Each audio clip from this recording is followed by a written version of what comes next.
දේශනයේ ප්‍රඥා නාලිකාව තුළින් විසුරුවා හැරීමට ප්‍රචාරය කිරීමට ධර්ම දානය සිදු කිරීම සඳහා මිනුවන්ගොඩ මදෑමුල්ල උතුර පදිංචි විශ්‍රාමික විදුලි සංදේශ ඉංජිනේරු LDM බාලසූරිය මැතිතුමා ඇතුළු මහේෂ් බාලසූරිය, අසේල බාලසූරිය, දමයන්ති බාලසූරිය යන දූ දරුවන් සහ හෙළනි බාලසූරිය, ඉසිත බාලසූරිය යන මුණුබුරු මිනිබිරියන් දායකත්වයෙන් දරලා තිබෙනවා. උතුම් වූ ධර්ම දානයෙන් ජනිත වන මහා පුණ්‍ය ශක්තිය මීට දෙමාසකට පෙර එනම් 2020 9 වෙනි මාසයේ 14 වන දින පරලෝසපත් සිරියාවතී අපේසිංහ ආදරණීය බිරිඳ මෑණියන් ආච්චි අනෑට මේ පින් අනුමෝදන් වී සසර දුක් කෙලවර වේවා. එසේම පවුලේ නමින් දෙපාර්ශ්වයේ මියගිය ඥාතිත මිත්‍රාදීන් සියල්ලන්ටම මේ පින් අනුමෝදන් වී සසර දුක් කෙලවර වේවා. දේශකයාණන් වහන්සේට නිදුක් නිරෝගී සුවපත්භාවය ලැබී චිරජීවනයේ සැලසේවා කියලා බලාපොරොත්තු වෙනවා. එසේම වේවා කියලා ආශිර්වාද කරනවා.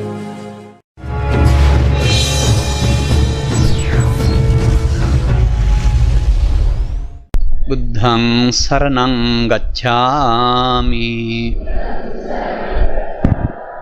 ධම්මං සරණං ගච්ඡාමි සංඝං සරණං ගච්ඡාමි ဒုတိယံ පි බුද්ධං සරණං ගච්ඡාමි ဒုတိယံ පි ධම්මං සරණං ගච්ඡාමි ဒုတိယံ පි සංඝං සරණං ගච්ඡාමි တတိယံ පි බුද්ධං සරණං ගච්ඡාමි တတိယံ පි ධම්මං සරණං ගච්ඡාමි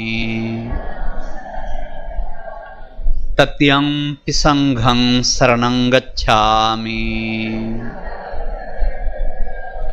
สรณากมนัง සම්පුන්නං ปานาติปาตา เวรมณี สิกขาปดัง සමාදියාමි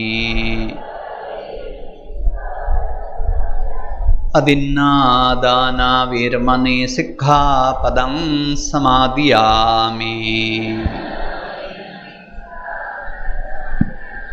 කාමේසු මිච්ඡාචාරා เวรมณี සික්ඛාපදං සමාදියාමි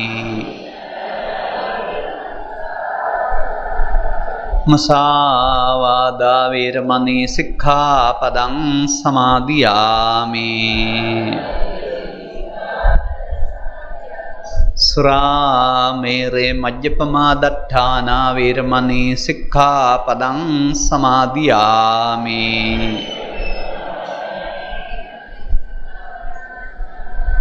ติสรณेन สද්ධින් පංචශීලං ධම්මං සාදුකං සුරක්ෂිතං කତ୍වා අපමාදේන සම්පාදේතබ්බං समन्ता चक्रवालेषु अत्रा गच्छन्तु देवता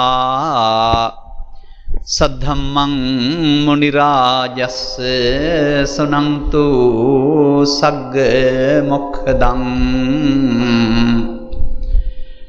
धम्मस्सवන කාලෝ අයං භදන්තා ධම්මස්සවන කාලෝ අයං භදන්තා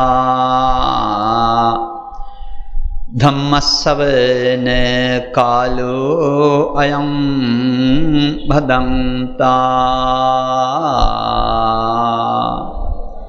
නමෝ තස්ස භගවතෝ අරහතෝ සම්මා සම්බුද්දස්ස නමෝ තස්ස භගවතෝ අරහතෝ සම්මා සම්බුද්දස්ස නමෝ තස්ස භගවතෝ අරහතෝ සම්මා සම්බුද්දස්ස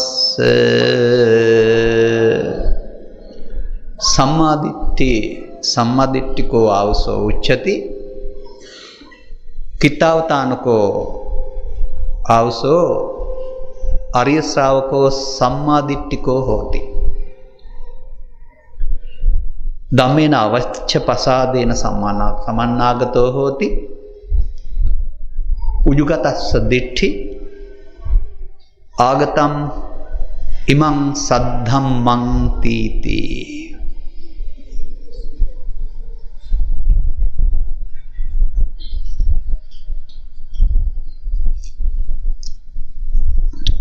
පිංගොඩල්ල ශ්‍රී තපෝදනාරාම විහාරාධිපති විශ්‍රාමලත් පරිවේනාධිපති ශාස්ත්‍රවති පණ්ඩිත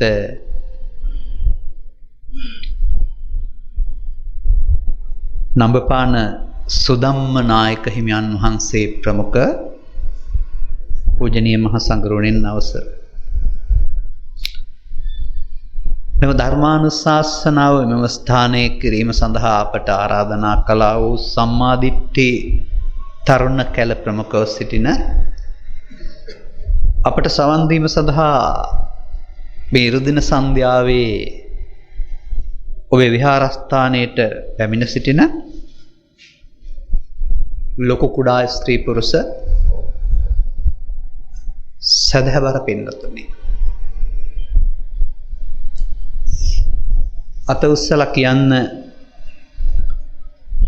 සජීවීව මා මේ මොහොතේ දකින්න පෙර දකින්නවට වඩා මගේ ධර්ම දේශනාවන් රූපවාහිනියෙන් හෝ ගුවන්විදුලියෙන් කිසියම් තැනකදී මින් පෙර සවන් දුන්නායි කී දෙනෙක් ඉන්නවද බලන්න අත උස්සන්න. එහෙනම් මේ ධර්ම දේශනාව බණහඬ හිතෙන, බණහඬ ආසා කරන්න හිතෙන, බණ හොයන්න හිතෙන ආරම්භක ධර්ම දේශනාවක් වෙනවා. ඒ හුඟක් අතුලත් වෙන්නේ බාහිර කාරණාවල අඩුපාඩු සහ ඒවැ සකස් කර ගන්න ආකාරය. අගට තමයි එහි ධර්ම කරුණු ටිකක් පැහැදිලි වෙන්නේ. සැබවින්ම අපි මේ කරන ධර්ම දේශනාවන් ශ්‍රවණය කරන්න දෙසවන් විතරක් තිබිලා මදි. කියනගේ තේරුම් ගන්න තරම් දියුණු බුද්ධියක් නොනක් තියෙන්න වෙනවා. පාසල් පොතින් හෝ දහම් පාසල් පොතින් ඉගෙනගත්ත වචනේ අර්ථවලට එහා ගැඹුරක් මේ සද්ධර්මය තුල තිබෙන බව දැනගෙන බණ අහන්න. මමත් දහම් පාසල් ගිය කෙනෙක්, මමත් පාසල් ගිය කෙනෙක්, මමත් අවුරුදු 30ක දහම් පාසල් ප්‍රධානාචාර්යවරයෙක්, මේ පොත් ඔක්කොම කියවලා තියෙන කෙනෙක් වශයෙන් මේ පවතිනා වූ සද්ධර්මයේ පිළිබඳ අර්ථ විවරණයේ අඩුපාඩු හොඳ ආකාරව දන්නවා මම. ඒ නිසා පොතේ තියෙන බණ ටික එහෙමම හරි කියලා කියන්න ආව හෝ පොත වැරදි කියන්න ආව නෙවෙයි. මා හැම විටම ගුරු කොට ගන්නේ ත්‍රිපිටකය. ත්‍රිපිටක සූත්‍ර දේශනා. නමුත් සිංහල පරිවර්තනයට වඩා පාලිය සිංහලට නැගෙන විට පරිවර්තන කරපු අයගේ පවතිනා වූ අනවබෝධය මත යම් යම් වැරදීම් ඉතිහාසය පුලා සිදු වී තිබෙන බව තමයි අපට තේරෙන්නේ. ඒ නිසා ඒවා නිවැරදි කරගන්න ඕන මම කියන නිසා හෝ පොතේ තියෙන නිසා නෙවෙයි. අප තුලින් දකින්නකොට ඒක ඇත්ත නම් තේරෙනවා. ඒකයි මම කියේ බුද්ධියක් අවශ්‍යයි කියලා. දෙවනුව මේ ධර්ම දේශනාව කොතනින් පටන් ගන්නද කියලා මේ විහාරස්ථානයට පැමිණෙනතුරු සහ නායක ස්වාමීන් වහන්සේ සමග සාකච්ඡා කරනතුරු මම තීරණය කළේ නෑ. මෙන්න මේ කොලේ තියෙන මාතෘකාවක් තමයි මම ධර්ම දේශනාව වශයෙන් තෝරාගත්තේ. ඒ කියන්නේ කල්පියා කියපු බණක් නෙවෙයි මේ කියන්නේ. කවුද මේ තරුණ කැල? සම්මා දිට්ඨි තරුණ කැල. එහෙනම් මම සම්මා දිට්ඨිය කියලා දෙන්න වෙනවා. ඔවුන් ඉන්නේ මම සම්මා දිට්ඨියද ඊට වඩා පහළ එකකද? ඔවුන්ගේ සම්මා දිට්ඨිය තවදුරටත් වර්ධනය කරන්න ඕනේද? අද මේ සමාජයේ වාහනෙන් දුර ගමන් යන කෙනෙක් වශයෙන් මම දකිනවා පෝස්ටර් වලින් අපිරිසුදු කර තිබූ පාලම් බෝක්කු නැත්තම් බිත්තිතාප්ප තරුණ කැලක් විසින් අලංකාර කරනවා.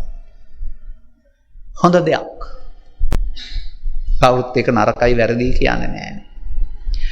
නමුත් ඊට වඩා හොඳ දෙයක් තමයි මේ සම්මා දිට්ඨි තරුණ කැල විසින් ධර්ම දායාදයක් දෙන්න යනවා.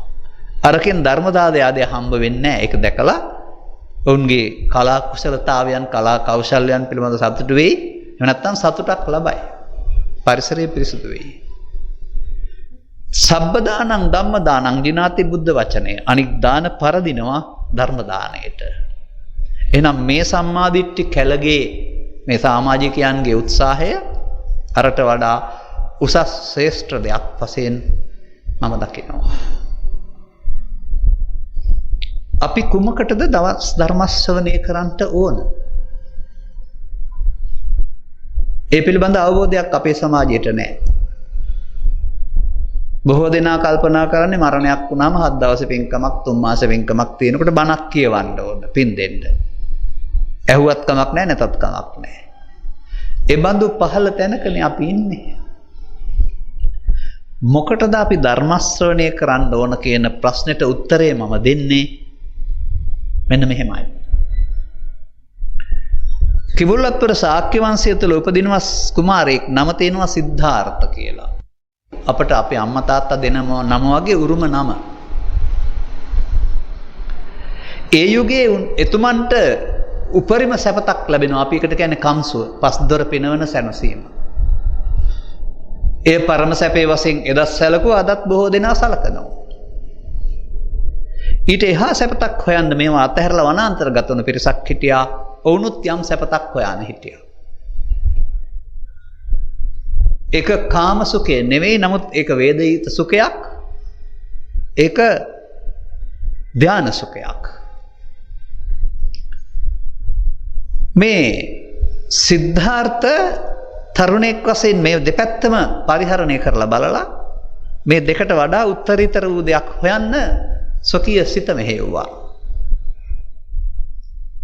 ඊට පස්සේ අපි වගේ මව්කුසකින් උපන් මිනිස් පුතෙක් වශයෙන් එතුමන්ට අපි කතා කරන වෙසක් පුරපසළොස්වක පොහොය දවසේ අර ගෙදර හිටපු අයටත් නැති, අර කැලේට ගිය අයටත් නැති අවබෝධයක් ලැබුණා. අවබෝධයටපත් වූ තැනැත්තා කියන වචනෙන් තමයි බුද්ධ පදේ හැදිලා තියෙන්නේ. ඒක විශේෂ නමක් නෙමෙයි. සිද්ධාර්ථ තමා නම, සිද්ධාර්ථ ගෞතම. අවබෝධයටපත් වූ තැනැත්තා. එහෙම නැත්නම් ශාක්‍ය වංශයෙන් බිහි වී පහළ වූ මුනිවරයා නිසා ශාක්‍ය මුනි. මේ සොයා ගැනීම මිනිස් සමාජයට හරිම වටිනවා. ජීවත් වෙන මිනිසුන් හොයන සැප හොයාගන්නට උදව් වෙනවා. ජීවත් වෙන මිනිසුන් සැප හොයාගෙන යාමේදී පත් වෙන දුකෙන් ගලව ගන්න උදව් වෙනවා. ඒක උන්වහන්සේගේ අත්හදා බැලීමක් සහ ප්‍රතිඵලයක්. මේ මිනිස් සමාජය තුළ උපදින ඔබ අපි හැමදෙනා ප්‍රගතිගාමී ගමනක ගොස් නොදන්නකම නිසා වැටෙන අමාරුවක් තියෙනවා. මේ අමාරුවේ නොටි ගලවා ගැනීම සඳහා අවශ්‍ය තමන්ගේ අවබෝධය සමාජයට ප්‍රකාශ කරන එක තමයි ධර්ම දේශනා කරනවයි කියලා කළේ. අපි ඔබේ නිවසට හෝ මේ වගේ තැනකට එනකොට ත්‍රිපිටකය පෙරලා සූත්‍ර දේශනාවක් හදාarලා සූත්‍ර දේශනාවෙන් බණ කියන්න ලෑස්ති වෙලා එනවා. තථාගත බුදු පියාණන් වහන්සේ කොයි තැනකටවත් කල් තියා සූත්‍රයක් හදාගෙන බණ කියන්න වැඩියේ නැහැ. තමන්ගේ අවබෝධය ඒ ඉන්න මිනිසුන්ගේ බුද්ධිය හැටියට, ඒ වටපිට තියෙනා වූ ගස් කොළන් වල හැටියට ගලපලා උපමා සහිතව දේශනා කළා. හඳ නම් තිබුණේ හඳේ හාව සහ වලාකුළු උපමා කළා.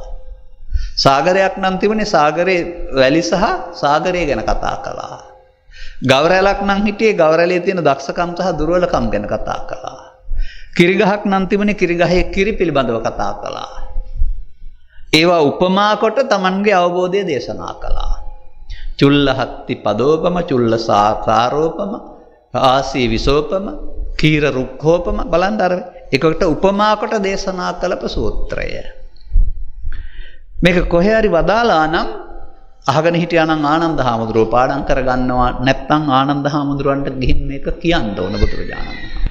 කිව්වහම මේක පාඩම් කරගෙන ඒක දේශනා කරනකොට තිබුණ උපමා ටික ගහ උදව් කරගෙන ඒකට නමක් තිබ්බා.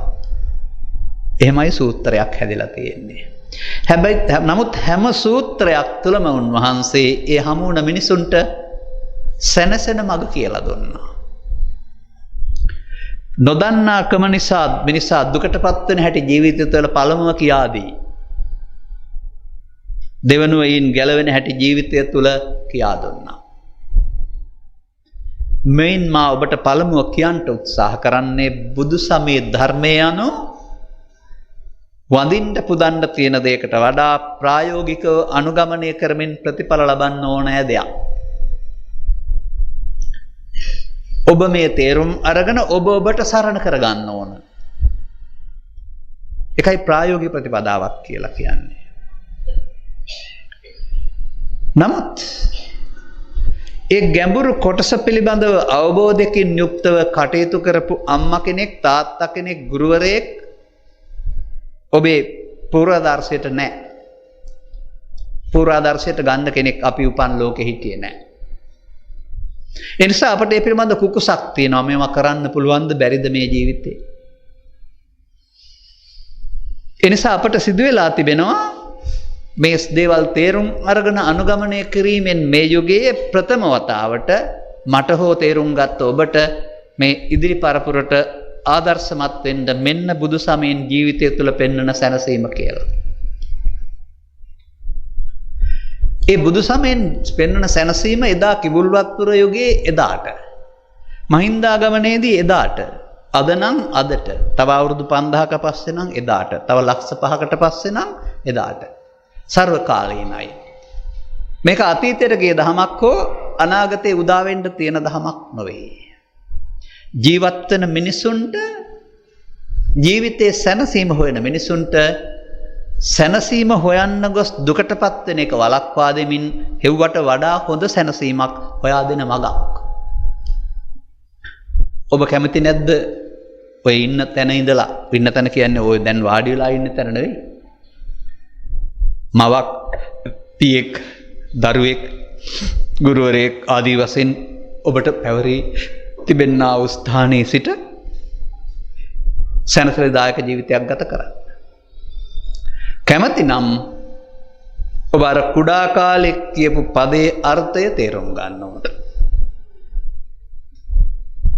කුමක්ද මේ කුඩා කාලේ අපි හැමෝම තේරුමක් නැතුව කියපු පදේ? ධම්මං සරණං ගච්ඡාමි.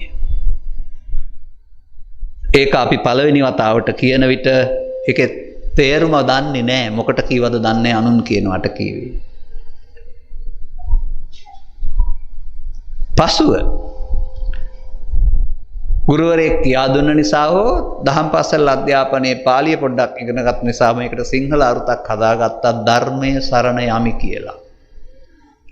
අද දක්වාම ධර්මයේ සරණ යමි කියලා කියනව ඇරුණාම පෘථග්ජන කිසිවෙකුගෙන් ඇහුවොත් ඒ ධර්මය මොකක්ද කියලා කියන්න දන්නේ නැහැ. ඒකට උන්ට උත්තර තියෙන්න පුළුවන්. ධර්මය කියන්නේ සූත්‍ර දේශනා, ධර්මය කියන්නේ මම කියන දේවල්, ධර්මය කියන්නේ බණපොත, ජාතක කතා, කවි නෑ. එහෙම නෙමෙයි ඒක.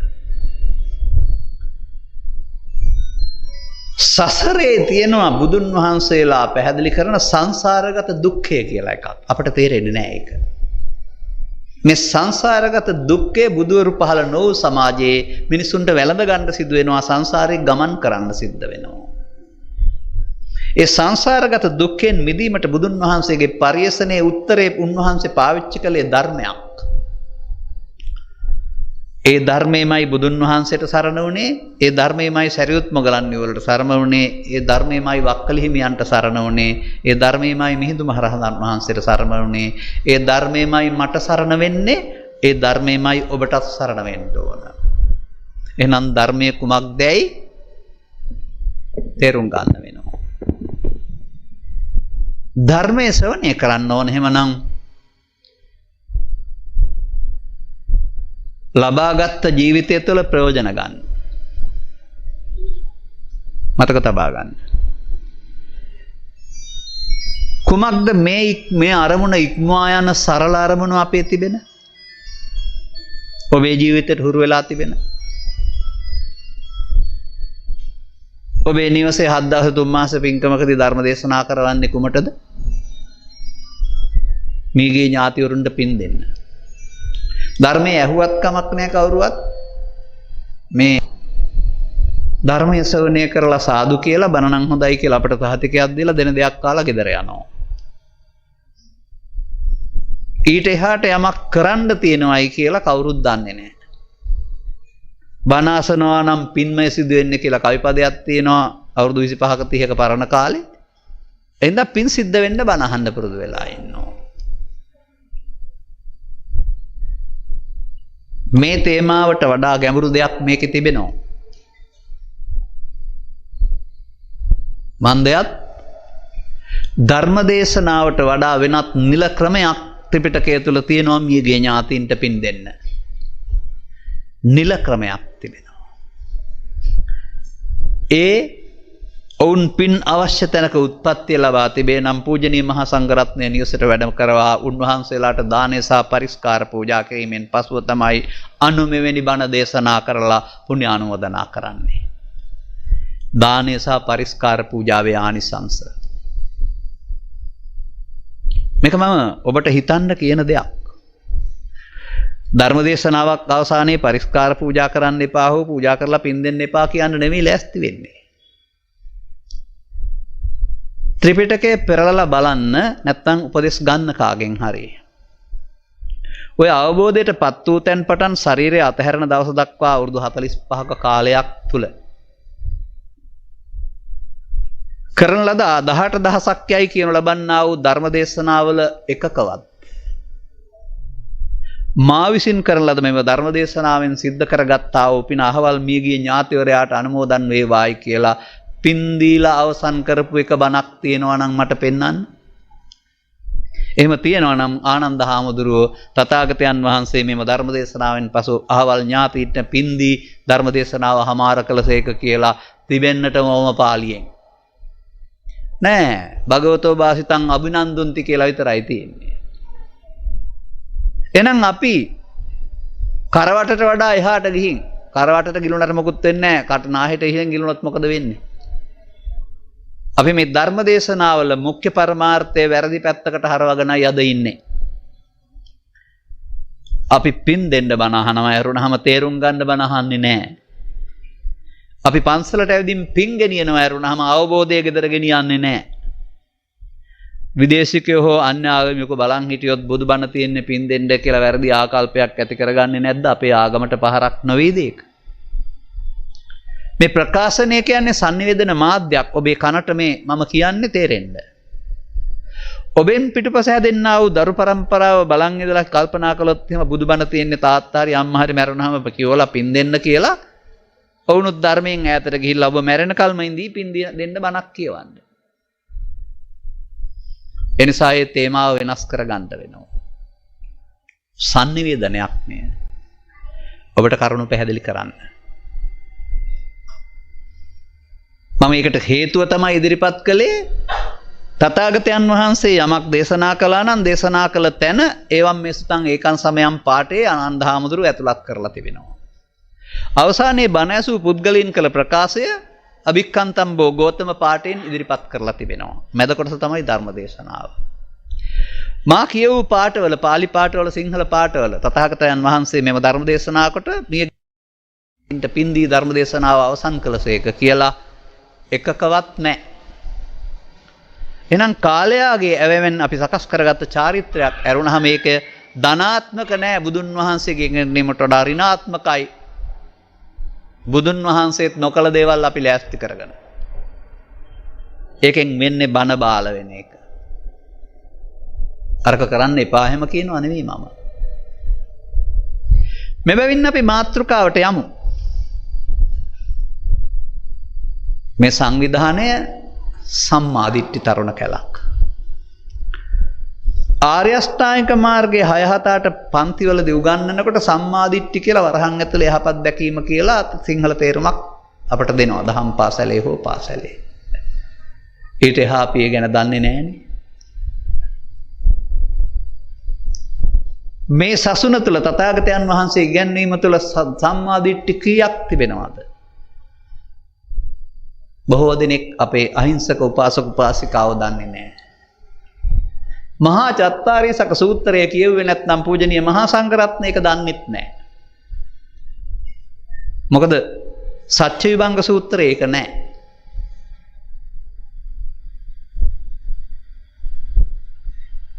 සම්මා දිට්ඨින් අහං වික්කවේ ද්වයං වදාමි. මහණෙනි මම සම්මා දිට්ඨිය ආකාර දෙකක් කොට දේශනා කරමි. අත්තිවික්කවේ සම්මා දිට්ඨි සාසවා පුඤ්ඤ භාග්‍යා උපදිවේ පක්ඛා. අත්තිවික්කවේ සම්මා දිට්ඨි අරියා අනාසවා ලෝකුත්තර මග්ගංගා. ඔන්න දෙකයි. සම්මා දිට්ඨි මහණනි මම සම්මා දිට්ඨිය ආකාර දෙකක් කොට දේශනා කරමි. ඒවයි 60 ඊට පස්සේ පෙන්නනවා. අන්න සම්මා දිට්ඨි තරුණ කැලපමණක් නෙවෙයි ධර්ම ශ්‍රවණය කරන්න ඇවිදින් ඉන්න. මෙතෙක් බණ අහලා තියෙන මේ ඔබ අහන පළවෙනි බණ නෙවෙයිනේ. විවිධ ධර්ම දේශනා ශ්‍රවණය කරලා විවිධ භාවනා මධ්‍යස්ථානවලකින් භාවනා කරලා මේ ඉන්න අයනේ. ඔබ අයිති මොන දිට්ඨියටද? තෙරුන් අරන් ගෙදර යන්න. අදම මම ඔබට මේ බුදු සසුනේ තියෙනා වූ දිට්ඨි තුනක් ගැන පෙන්නනවා. දිට්ඨි තුනේ අනාගතයත් පෙන්නනවා.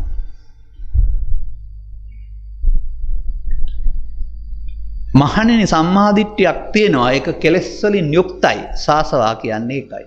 ඒක පිනට නම් බරයි. නමුත් ඒකේ දුක් විපාක ඉවර නැහැ. විපාක තියෙනවා. විපාක තියෙනවා. ඒක විපාක දෙන සම්මා දිට්ඨිය හෙවත් දසවස්තුක සම්මා දිට්ඨිය. ඒකේ යහපත් කර්ම වලට යහපත් විපාක මෙලොව වශයෙන් පරලොව වශයෙන් මිනිසුන් අතර දෙවියන් අතර සහ බඹලව දක්වා කර්ම විපාක වශයෙන් ක්‍රියාත්මක වෙන්න පුළුවන්. අත්තිබික්කවේ සම්මා දිට්ඨි අරියා අනාසවා ලෝකුත්තර මග්ගංගා. මහන්නේ තව සම්මා දිට්ඨියක් තිබෙනවා. ඒකට කියනවා ආර්ය සම්මා දිට්ඨිය කියලා. ඒකට කියනවා දුක් වලට හේතු හිතින් ඉවත් වෙන හේවත් අනාසව සම්මා දිට්ඨිය කියලා. ඒකට කියනවා සෝවාන් ආදී මාර්ගඵල පිළිවෙලින් නිවන් සාක්ෂාත් කර දෙන සම්මා දිට්ඨිය කියලා.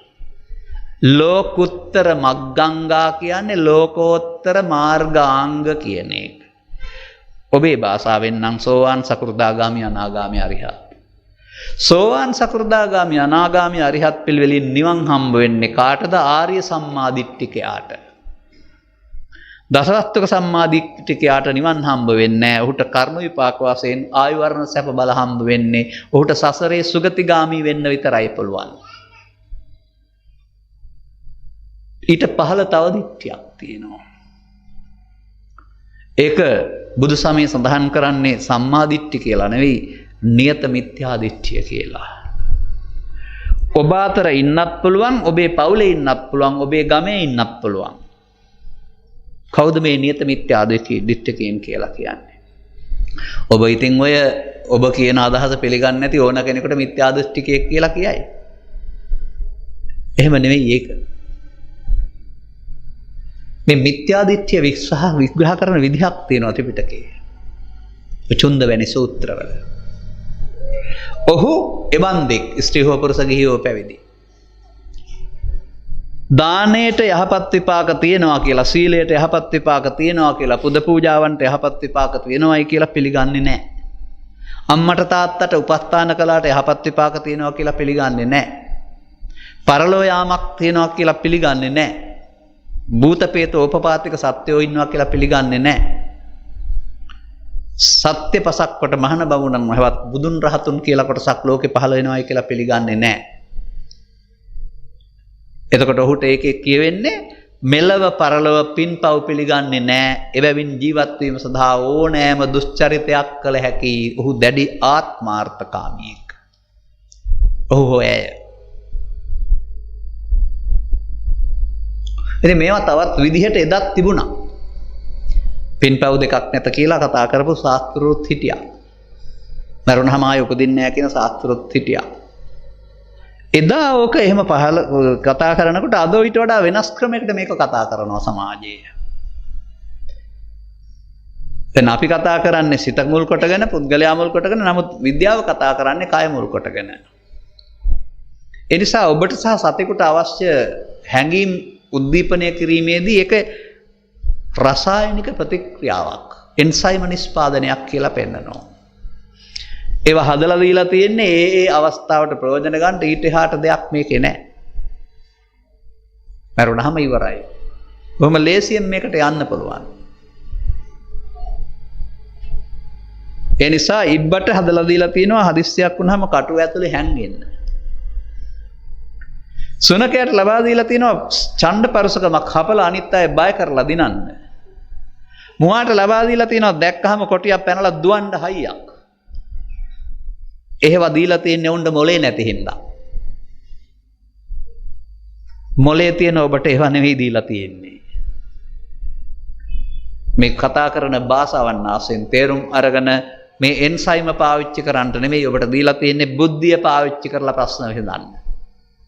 ඒකයි අර කකුල් හතරෙන් යන අයට කොන්ද ඇද තියෙන්නේ අපිට කොන්ද කෙලින් සහ ඔලුවක් තියෙන්නේ. ඒ නිසා එන්සයිම ක්‍රියාවලියේ මිත්‍යාවෙන් පැත්තකින් තියන්න ඕන. ඊට වඩා ගැඹුරු දෙයක් බුදුසමයේ සිත පිළිබඳ විග්‍රහය විද්‍යාව තුළ තවදුරටත් විග්‍රහ වෙලා නැහැ සම්පූර්ණයෙන්ම. ඒක මනෝ විද්‍යාවක් බුදුසමය. කය අයොද්ද පුබ්බංගමා ධම්මා නෙමෙයි බුදුසමය. මනෝ පුබ්බංගමා ධම්මා. එඳ මේ සිත මුල් කොටගෙන මේ දිට්ටි වලට එළඹීමෙන් උන්ගේ අනාගතය කුමක්ද? රට ජාතිය ආගමට මොන වින්නේයක් වුණත් කමක් නැහැ. Tamange අතට කාසියනවා නම් අන්න මිත්‍යා දෘෂ්ටිය හැටි. නොකල හැකි අපරාධයක් නොකල හැකි පාපයක් නැත. ඔවුන් සදාචාරයේ තබා බුදු සමයේ කර්ම විපාකයේ තබා ලෝකේ නීතියවත් පිළිගන්නේ නැහැ. ඔබ දන්නවද ලෝකේ නීතිය හැදුනේ මොකටද කියලා? හොයන්න යන්න ඕන ත්‍රිපිටකයේ තියෙන අග්ගඤ්ඤ සූත්‍රයට. කාටද නීති හදලා තියෙන්නේ කියන එක පෙන්නනවා. නීතිය හැදෙන්නේ සාමකාමී අයට නෙවෙයි. සාමකාමී අයගේ සාමකාමී බව කඩන්න යමෙක් ගියොත් ඒ ඕන කෙනෙකුට එරෙහිව නීතිය ක්‍රියාත්මක වෙනවා එදත් අදත් ඉදිරියට. පළමුව අපි නීතිගරුක වෙන්න ඕන. ඔබ නෙමෙයි මමත් පූජ්‍යපක්ෂයටත් ශාසනය වෙනම තිබුණාට විනය ටිකක් ඊට එහා ගිය පුද්ගලයෝ වශයෙන් අපි ඡන්දහිමි ලෝක පුරවැසියෝ අපටත් නීතිය ක්‍රියාත්මක වෙනවා. ගැඹුරු දහමක් ඕනේ නැහැ. මේක පිළිගන්න වෙනවා. බහුතරයක් සාමකාමී නම් සාමකාමීත්වය බිඳ හැලෙන වැඩ කරන්න ගියොත් ඔහුට දඬුවම් හම්බ වෙනවා. ඒකට පොලිසිය හෝ නීතිය හෝ එල්ලුම් ගහ වැරදි නැහැ. ඒ නිසා මේ නීති ගරුක වුණාම සුරාවට සූදුවට දුරාචාරයට හෙරොයින් වල දාමට ගසා කෑමට සාජ්‍ය මුදල් වංචාවට මොනවටවත් ඉඩ නැතුව යනවානේ නීති ගරුක නම්. අන්න අපි නීති ගරුකවත් නැති සමාජයක් මේකේ ඉන්න ඔබ නෙවෙයි ඔය කරන අය. ඔවුන් අපි කියන බණ අහන්න ඉන්නේ නැහැ. ඔවුන්ට දසවස්තුක සම්මාදිට්ඨිය හෝ ආර්ය සම්මාදිට්ඨිය දෙකම නැහැ. එහෙනම් ඔවුන් බණෙන් හැදෙන්නේ නැහැ. අන්න ඔවුන් හදන්න නීතිය ඕන.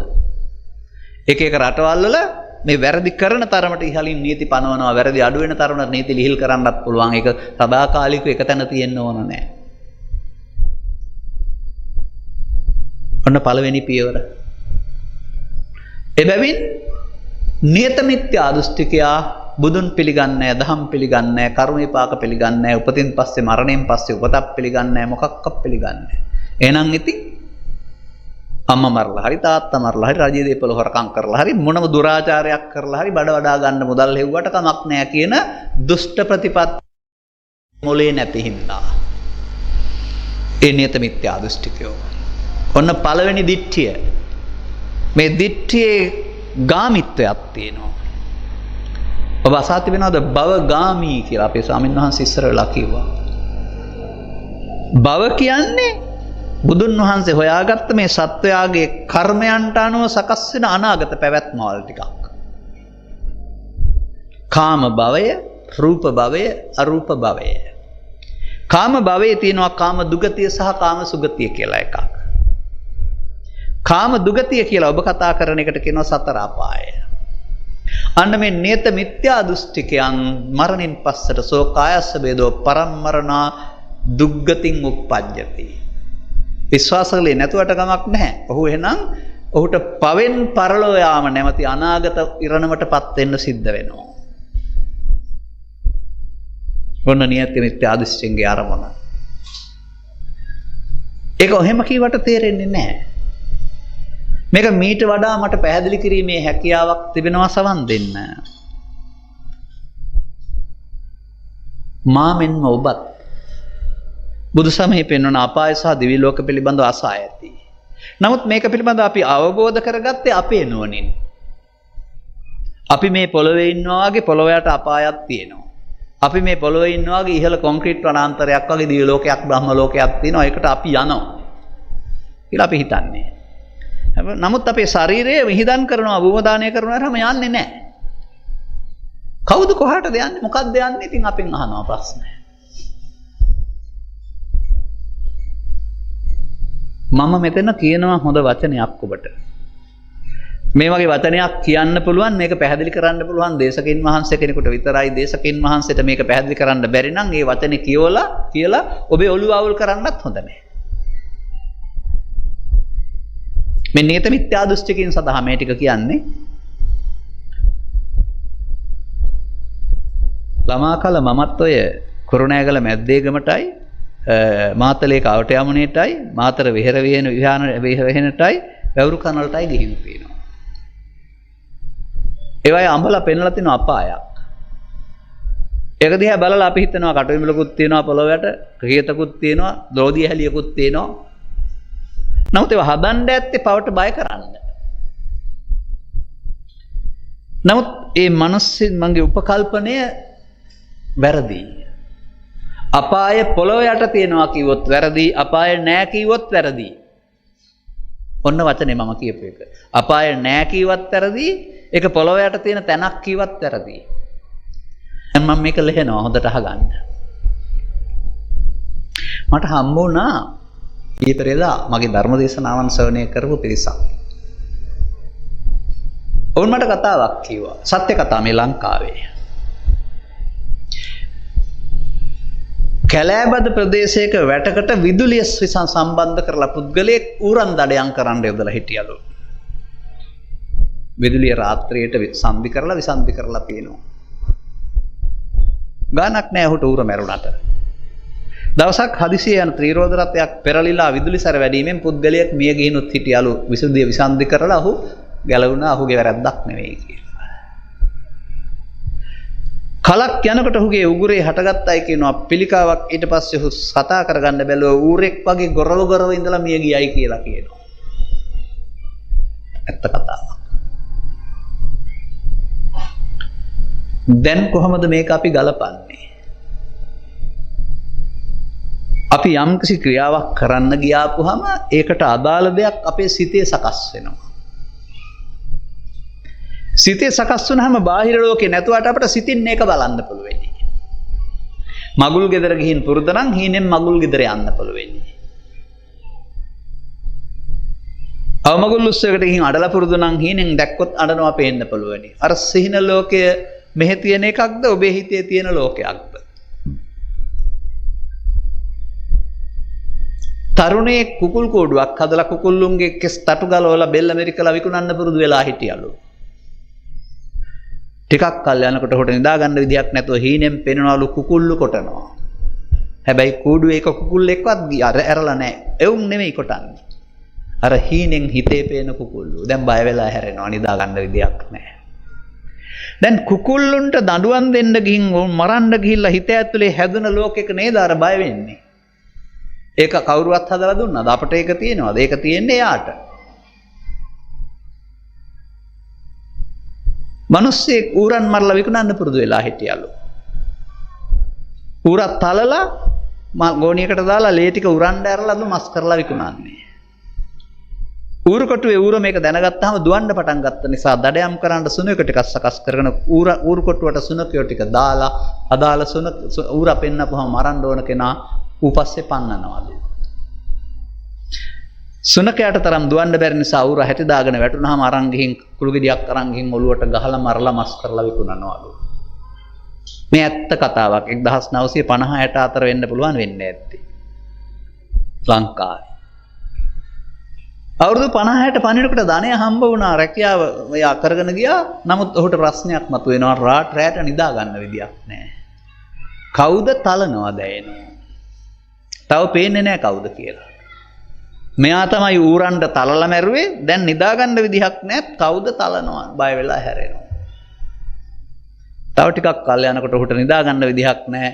මෙයා තමයි සුනකයෝ යොදලා ඌරු පස්සෙන් පැන්නුවේ. මෙයාට නිදා ගන්න බෑ ඌරු පිටිපස්සෙන් පන්නනවා දැකලා බය වෙලා හැරෙනවා. දැන් අර ඌරු අපාය අපි දහදලා දුන්නේ. ඒක පොළොව යටද තියෙන්නේ. එයා ඌරන් රිදවන්න ගිහින් නෙවෙයි දහදාගත්තේ. දැන් තේරෙනවද අම්මට හෝ තාත්තට හෝ රටට හෝ ජාතියට හෝ මොනවට හෝ එරෙහිව මේ දුස්චරිත කරන්න ගියාපුවම හිතේ ඒක හැදෙන බව? දැන් මේ පුද්ගලයා ජීවිතය අවසානයේදී ඌරෙක් වගේ කෙදිරි ගගා ඉඳලා මිය ගියයි කියනවා. එතකොට අර නිින්දෙනම් පැය 12කින් අවදි වුණාම මේ භයානක බව ඉවරයි. මරණෙදී මේ පවෙන් පරලෝ ගියාපම අවුරුදු 7-800ක් 1000ක් මේ ඌරන් නිසා මේ වදේ විඳින්න ඕනේ. දැන් ඌරු අපායේ පොළොව යටද තියෙන්නේ? ඌරු අපායේ නැද්ද? ඔන්න බුදු සමයෙන් උගන්වන පළවෙනි පාඩම පවුනම් කරන්න එපා. හදාගත්ත අපායකට යන්න වෙනවාමයි. ඒක පොළොව යට තියෙන එකක් නෙවෙයි. ඒක නැති එකකුත් නෙවෙයි. Taman හදාගන්න එක. එහෙනම් පව් කරන්නේ නැත්නම් අපිට අපායක් නැහැ. අන්න සමාජයේ පළමුවෙන්ම පාපයෙන් හික්මෙන්ට වෙනවා. එතකොට තමයි අර නියත මිත්‍යා දෘෂ්ටි අතහරින්නේ. ඇයි? බුදුන් වහන්සේ වදාරන්නේ Tamanට Taman කරන දේවල් වලට වග කියන්න ඕන. මේ බුදු කතා 100 ගණනක් මගේ මතකයේ තියෙනවා, වෙලාව නැති නිසා කියන්නේ නැහැ. පළමුව මේක තේරුම් ගන්න. අම්මා නිසා හරි, තාත්තා නිසා හරි, රට නිසා හරි, ජාතිය නිසා හරි, බඩ නිසා හරි. බඩ නිසානේ හුඟක් දේවල් කරන්නේ. මේ රට ජාතිය කබාසීනියා කරන්නා වූ, ජාතික සම්පත් වනසන්නා වූ, මල් කැකුළු වෙනි දරුවන්ට හෙරොයින් සහ මත්කුඩු සහ පෙති දීලා ඉස්කෝල ගාව වනසන්නා වූ මේ දුෂ්චරිතයන් ජීවනෝපාය වශයෙන් යොදා ගන්න එපා. ඔබට පිටිපස්සෙන් විපාකේ එනවාමයි.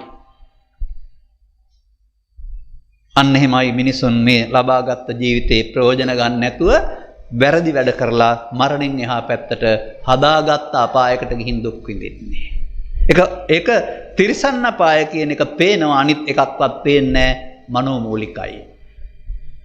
මොගලන් මහරහතන් වහන්සේ, ලක්කන මහරහතන් වහන්සේ මේක දකින්න ඉර්ධියෙන්. බුදුන් වහන්සේ මේක දැකලා තිබුණා, කී වදාලේ නැහැ, පිළිගත්තේ නැත නිසා. ගිනිගෙන දැවෙන, ඒකට අදාළ සතුන් විසින් කොටනු ලබන ලේ පෙරණ සත්තු දැක්කයි කියලා. දිග ඒ පෙන්වන්නේ ඕක තමයි මනෝලෝකය. මේ මනෝලෝකේ මේ සත්තු කෝටි සංඛ්‍යාවකට හිටියගේ මොකද ඉඩ ඕන නැහැ. අපේ හීන ලෝකේට මොකුත් ආයේ බාහිර ලෝකුත් ඕනේ නැහනේ. බාහිර ලෝකේ කියන දඬුවම් වලට අපිට බාහිර මොකුත් ඕනේ නැහැ. අපි විසින් හදාගත්තම බලන්න මේ සිතට මේවා ඇතුල් වෙනව නේද කියලා. නමුත් මේක මෙහෙම පැහැදිලි කරන්න තරම් අවබෝධයක් වර්තමාන සමාජයේ ධර්මදේශකයන් මහන්සේලාට පැතුරුණ බුද්ධියක් නැහැ. ඒ නිසා අපි පොළොව යට තියෙන අපායක් ගැන මිත්‍යා දෘෂ්ටික වෙලා. එක්ක අපාය නැහැ කියන්නේ. බලන්න දැන්. ඔබ තේරුම් ගන්න මේක දැන් ඔබ කරන කාරණාවන්ට අනුව නෙවෙයිද ඔබේ ලෝකය සකස් වෙන්නේ. අපාය විතරක් නෙවෙයි, දිව්‍ය ලෝකෙත් මෙහෙම පිණින් හදාගෙන යන එකක්. බ්‍රහ්ම ලෝකෙල් ධානය ඉපදුනේ නැත්නම් බ්‍රහ්ම ලෝකෙට යන්න නැහැ. මරණ මිනිසා විසින් පාපය තුල, පින තුල, ධානය තුල තමයි මේ සසර ගමන හදාගෙන යන්නේ. එංගලන්තයේ හීත්‍රෝ ගුවන්තොටුපළ වගේ, ඉන්දියාවේ ඩෙල්හි ගුවන්තොටුපළ වගේ අපිට ගිහින් බහින්න තියෙන තැනක් නෙමෙයි මේ බ්‍රහ්ම ලෝකේ හරි, දිව්‍ය ලෝකේ හරි, අපාය හරි කියලා කියන්නේ. තමන් කරන කර්මයන්ට අනුව අනාගතය සකස් වෙන තැනක්. ඒ නිසා මුළු සංසාරයේම කර්ම විපාක. අන්න නියත මිත්‍යා දෘෂ්ටිකයා ඉන්නේ අර පවෙන් පරලෝ යන පැත්තේ.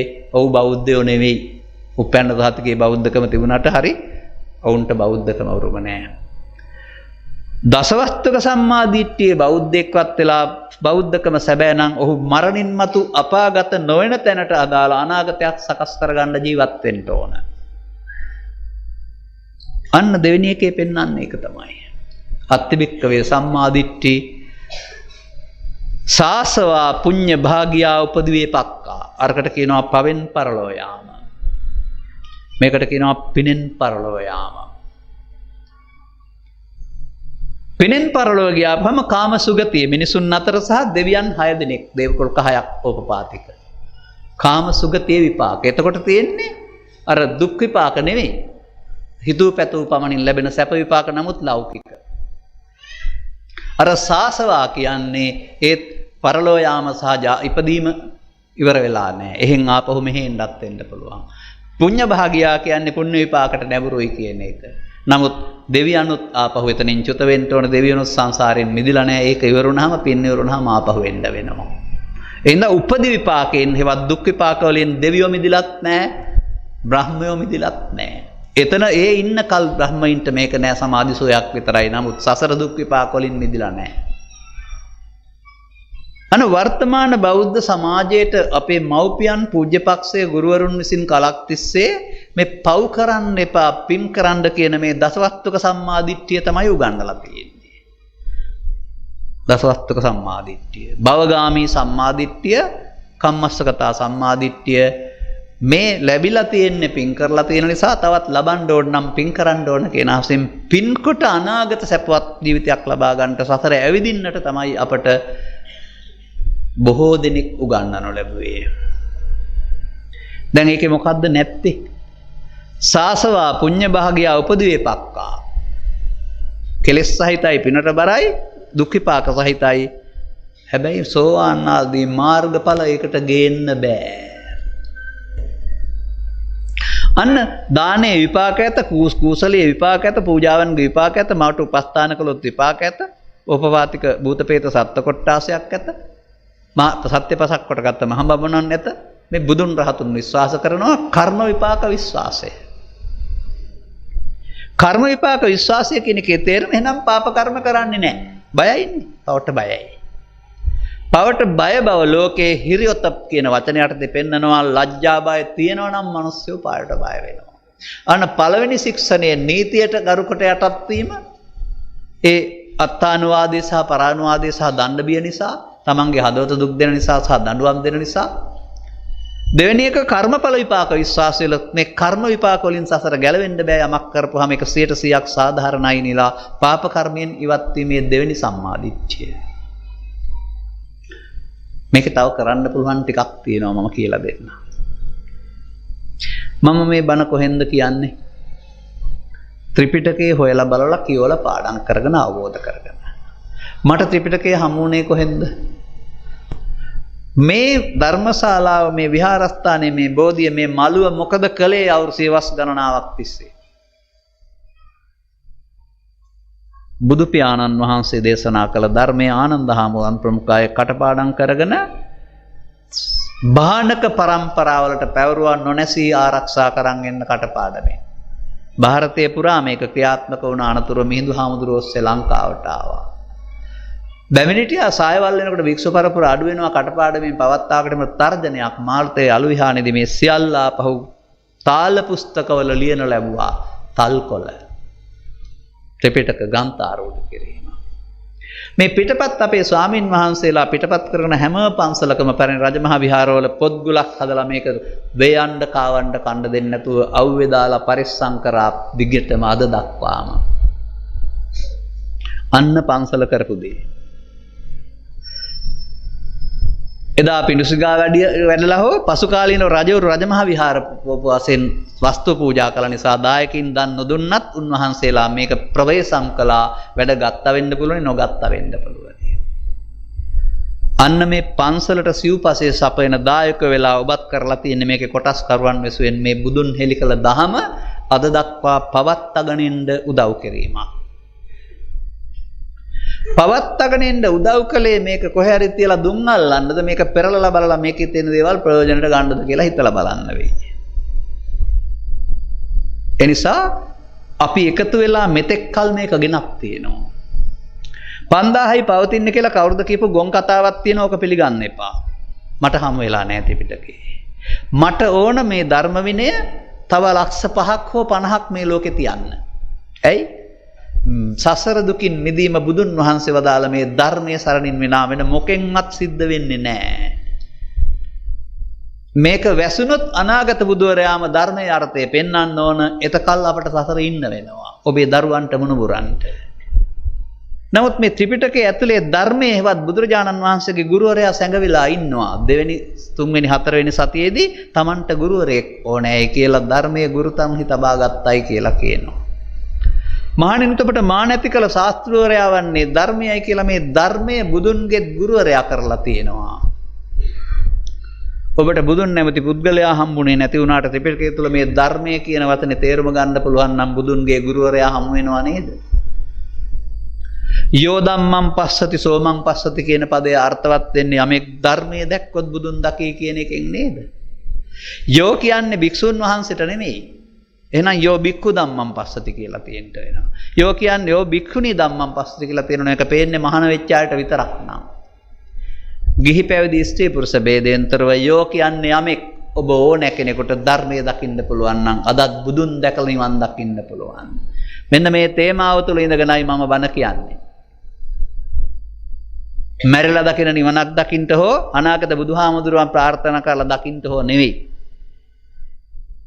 ඒක මම ඔප්පු කරනවා. බුදුන් වහන්සේගේ ජීවන චරිතය ගැන කතා කරනකොට 35 දී සිදුවන වෙනසට කියනවා අවබෝධයටපත් වීම හේවත් ක්ලේශ පරිනිර්වාණය. අන්න නිවනටපත් වෙලා අවුරුදු 35 දී. අපේ සමහර නොදන්නා අය හිතන පරිදි බුදුන් වහන්සේ නිවන් ලැබුවේ 80 දී නෙවෙයි. 35 දී. මොකද පරිනිබ්බුතෝසෝ භගවා පරිනිබ්බානාය ධම්මං දේශේති කියන මේ චූලසත්තක සූත්‍ර පාඨයෙන් පෙන්වන්නේ බුදුන් වහන්සේ නිවිලා ඉඳගෙන අනිත් අයට නිවෙන්න කියලා දෙනවයි කියන එක. එහෙනම් 35 නම් නිවුනේ නිවීම තියෙන්න ඕන ජීවිතය තුළ නේද? අනිත් අයටත් නිවීම ගැන නේද මේ පෙන්වන්නේ බණ කියලා. දැන් මේ සාන්දිටික විපාක සහිත මේ ධර්මකාරණා අපි ප්‍රතික්ෂේප කරලා අපේ බුදුන් සහ අපේ බුදුබණ පැත්තකින් තියලා ඒක වඳින පුදන වස්තුවක් බවට පත් කරලා අපි බුද්ධං සරණං ගච්ඡාමි ධම්මං සරණං ගච්ඡාමි සංඝං සරණං ගච්ඡාමි පදයට මුලින් අනාගත කියලා පදයක් දාලා නේද පාවිච්චි කරන්නේ දැන්. අනාගත බුද්ධං සරණං ගච්ඡාමි අනාගත ධම්මං සරණං ගච්ඡාමි අනාගත සංඝං සරණං ගච්ඡාමි. ලැජ්ජා නැද්ද අපේ ගෞතමයන් වහන්සේ මහා අපවෙන් මහන්සි වෙලා එලි කරපු මේ සත්‍යයට ඔබ මේ අපහාස නේද කරන්නේ? මෙහෙම කරතන තාක්කල්. ඇයි මේ?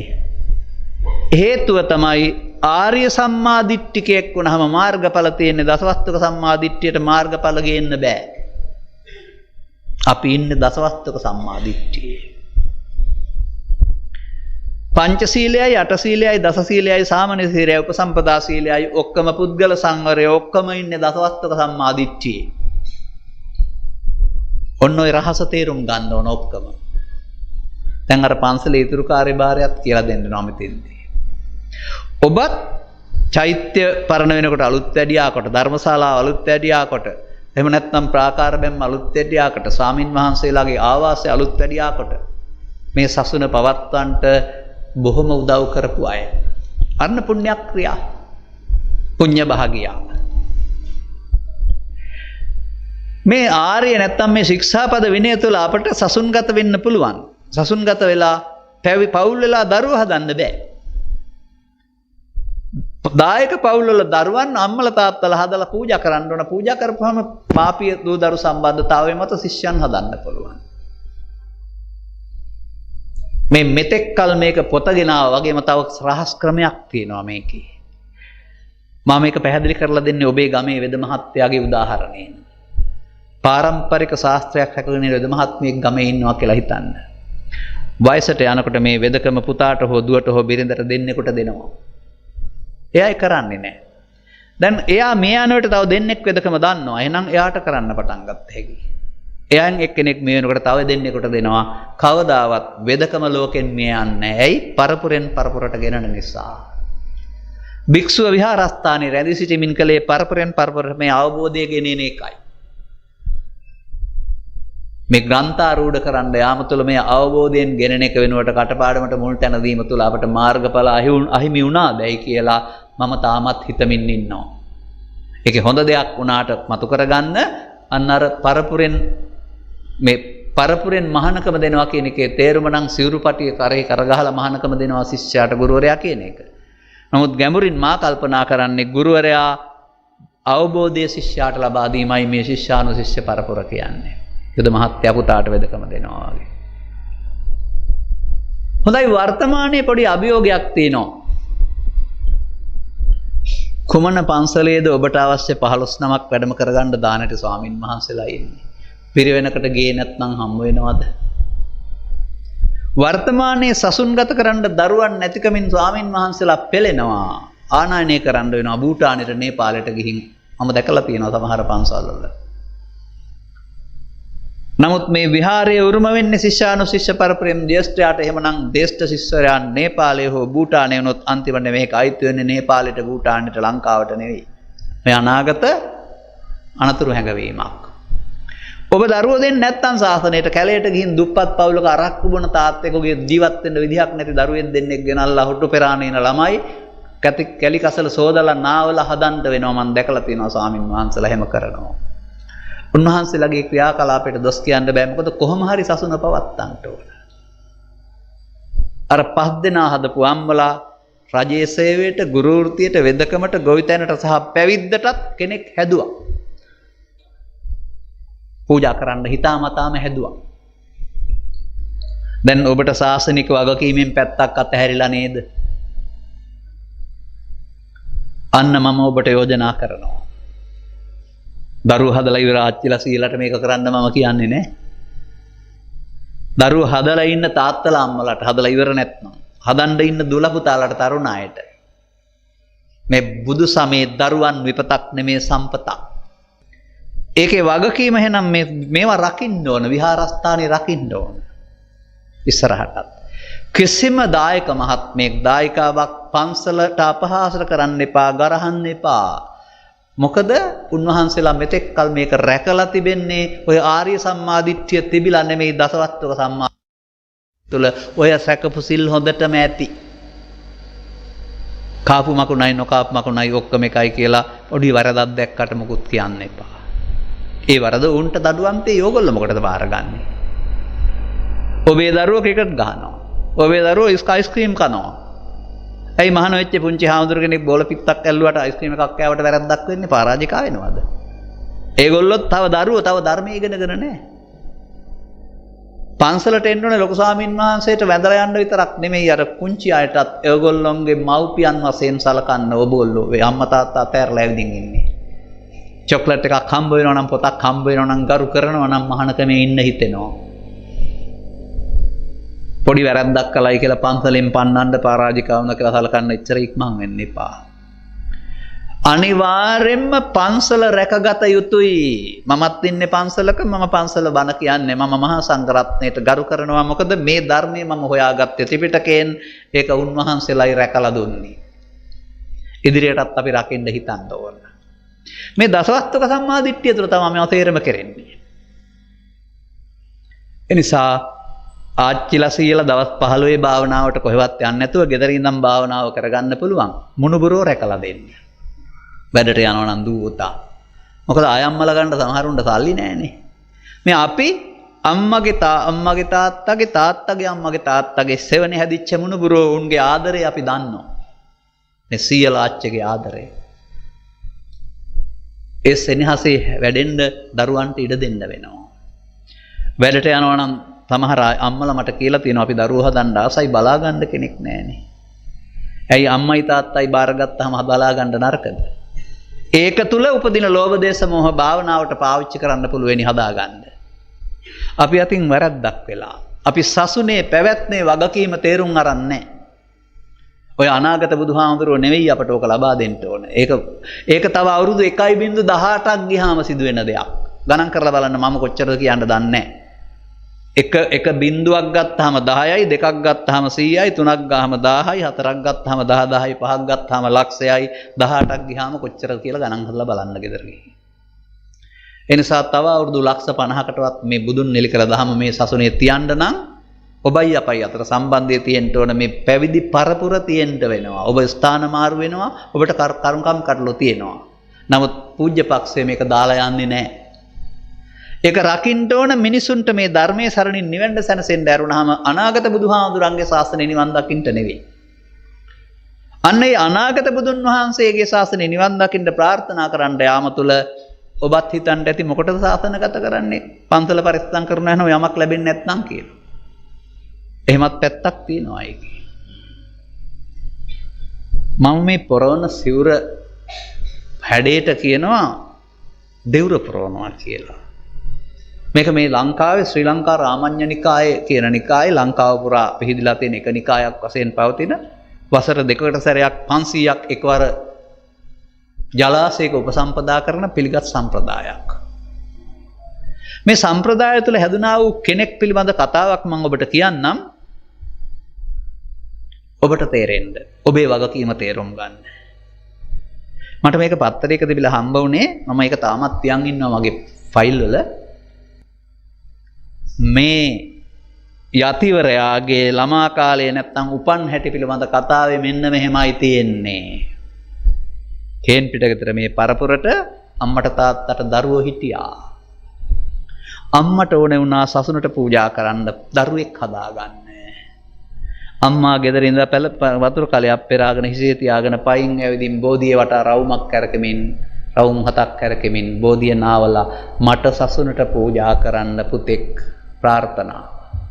දවසක් නෙමෙයි දෙකක් නෙමෙයි 3 මාසයක්ම මේ බෝධිය වටා යමින් මේ ප්‍රාර්ථනය කරනකොට කුසට දරුවෙක් එනවා හෙවත් ගැබ්බර වෙනවා. කල්යාමේදී දරුවා බිහි වෙනවා ඇස්සරින් නැති ලෙඩක් තියෙනවා. නැකත් කරුවෝ කියනවා ඔහොම ඇස්සරින් නෑ ඔය ළමයා අනුරාධපුරයට යන්න. උදෑසන මෙහෙම පිටත් වෙලා අනුරාධපුරයට ගිහින් බලනවා S2 කැරලා බලන්නේ ජයශ්‍රී මහ බෝධිය. නිසි වයසේදී පැවිදි වෙනවා. ඊට පස්සේ දේශපාලනයක් කරනවා. පොතුත් ලියනවා. මේ නිකායේ අනුනායක පදවි 4ක් තියෙනවා. 4න් එකක් දක්වා ආයුධින් අන්තරාභවිකයක් බණ කියනවා.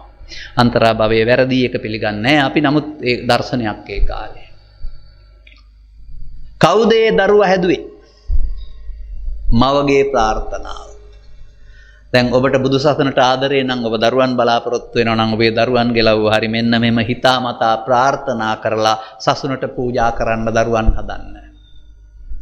මේක සසුනට විතරක් නෙමෙයි ජාතියටත් ඕන වෙලා තියෙන දෙයක්. ඒක ගැන ගැඹුරින් හිතන්න. බුදුන් වහන්සේට දරුවන් විපතක් නෙමෙයි පුත්තා වස්තු මනුස්සානං දරු සම්පත්.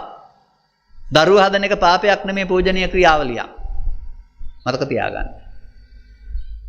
අපිට මේ ආවා වූ සංස්කෘතිය විතරක් නෙමේ ලබාගත්ත මේ තාක්ෂණය ඉදිරියට පවතින දරු පරපුරක් ඔස්සේ. නමුත් දරුවෝ වර්තමානයේ ඒකපාක්ෂික වෙලා. මොකද ඔබෙන් අර පූර්වාදර්ශය ලැබෙන්නේ නැහැ. ධර්මයේ සරණින් ඔබ දුකක් නැතුව ජීවත් වෙනවා කියන එක පිළිබඳ අවබෝධයක් ඔබට නැහැ. ඔබටත් පේන්නේ දරුවන්ටත් පේන්නේ ගුරුවරුන්ටත් පේන්නේ පාලකින්ටත් පේන්නේ මොකක්ද?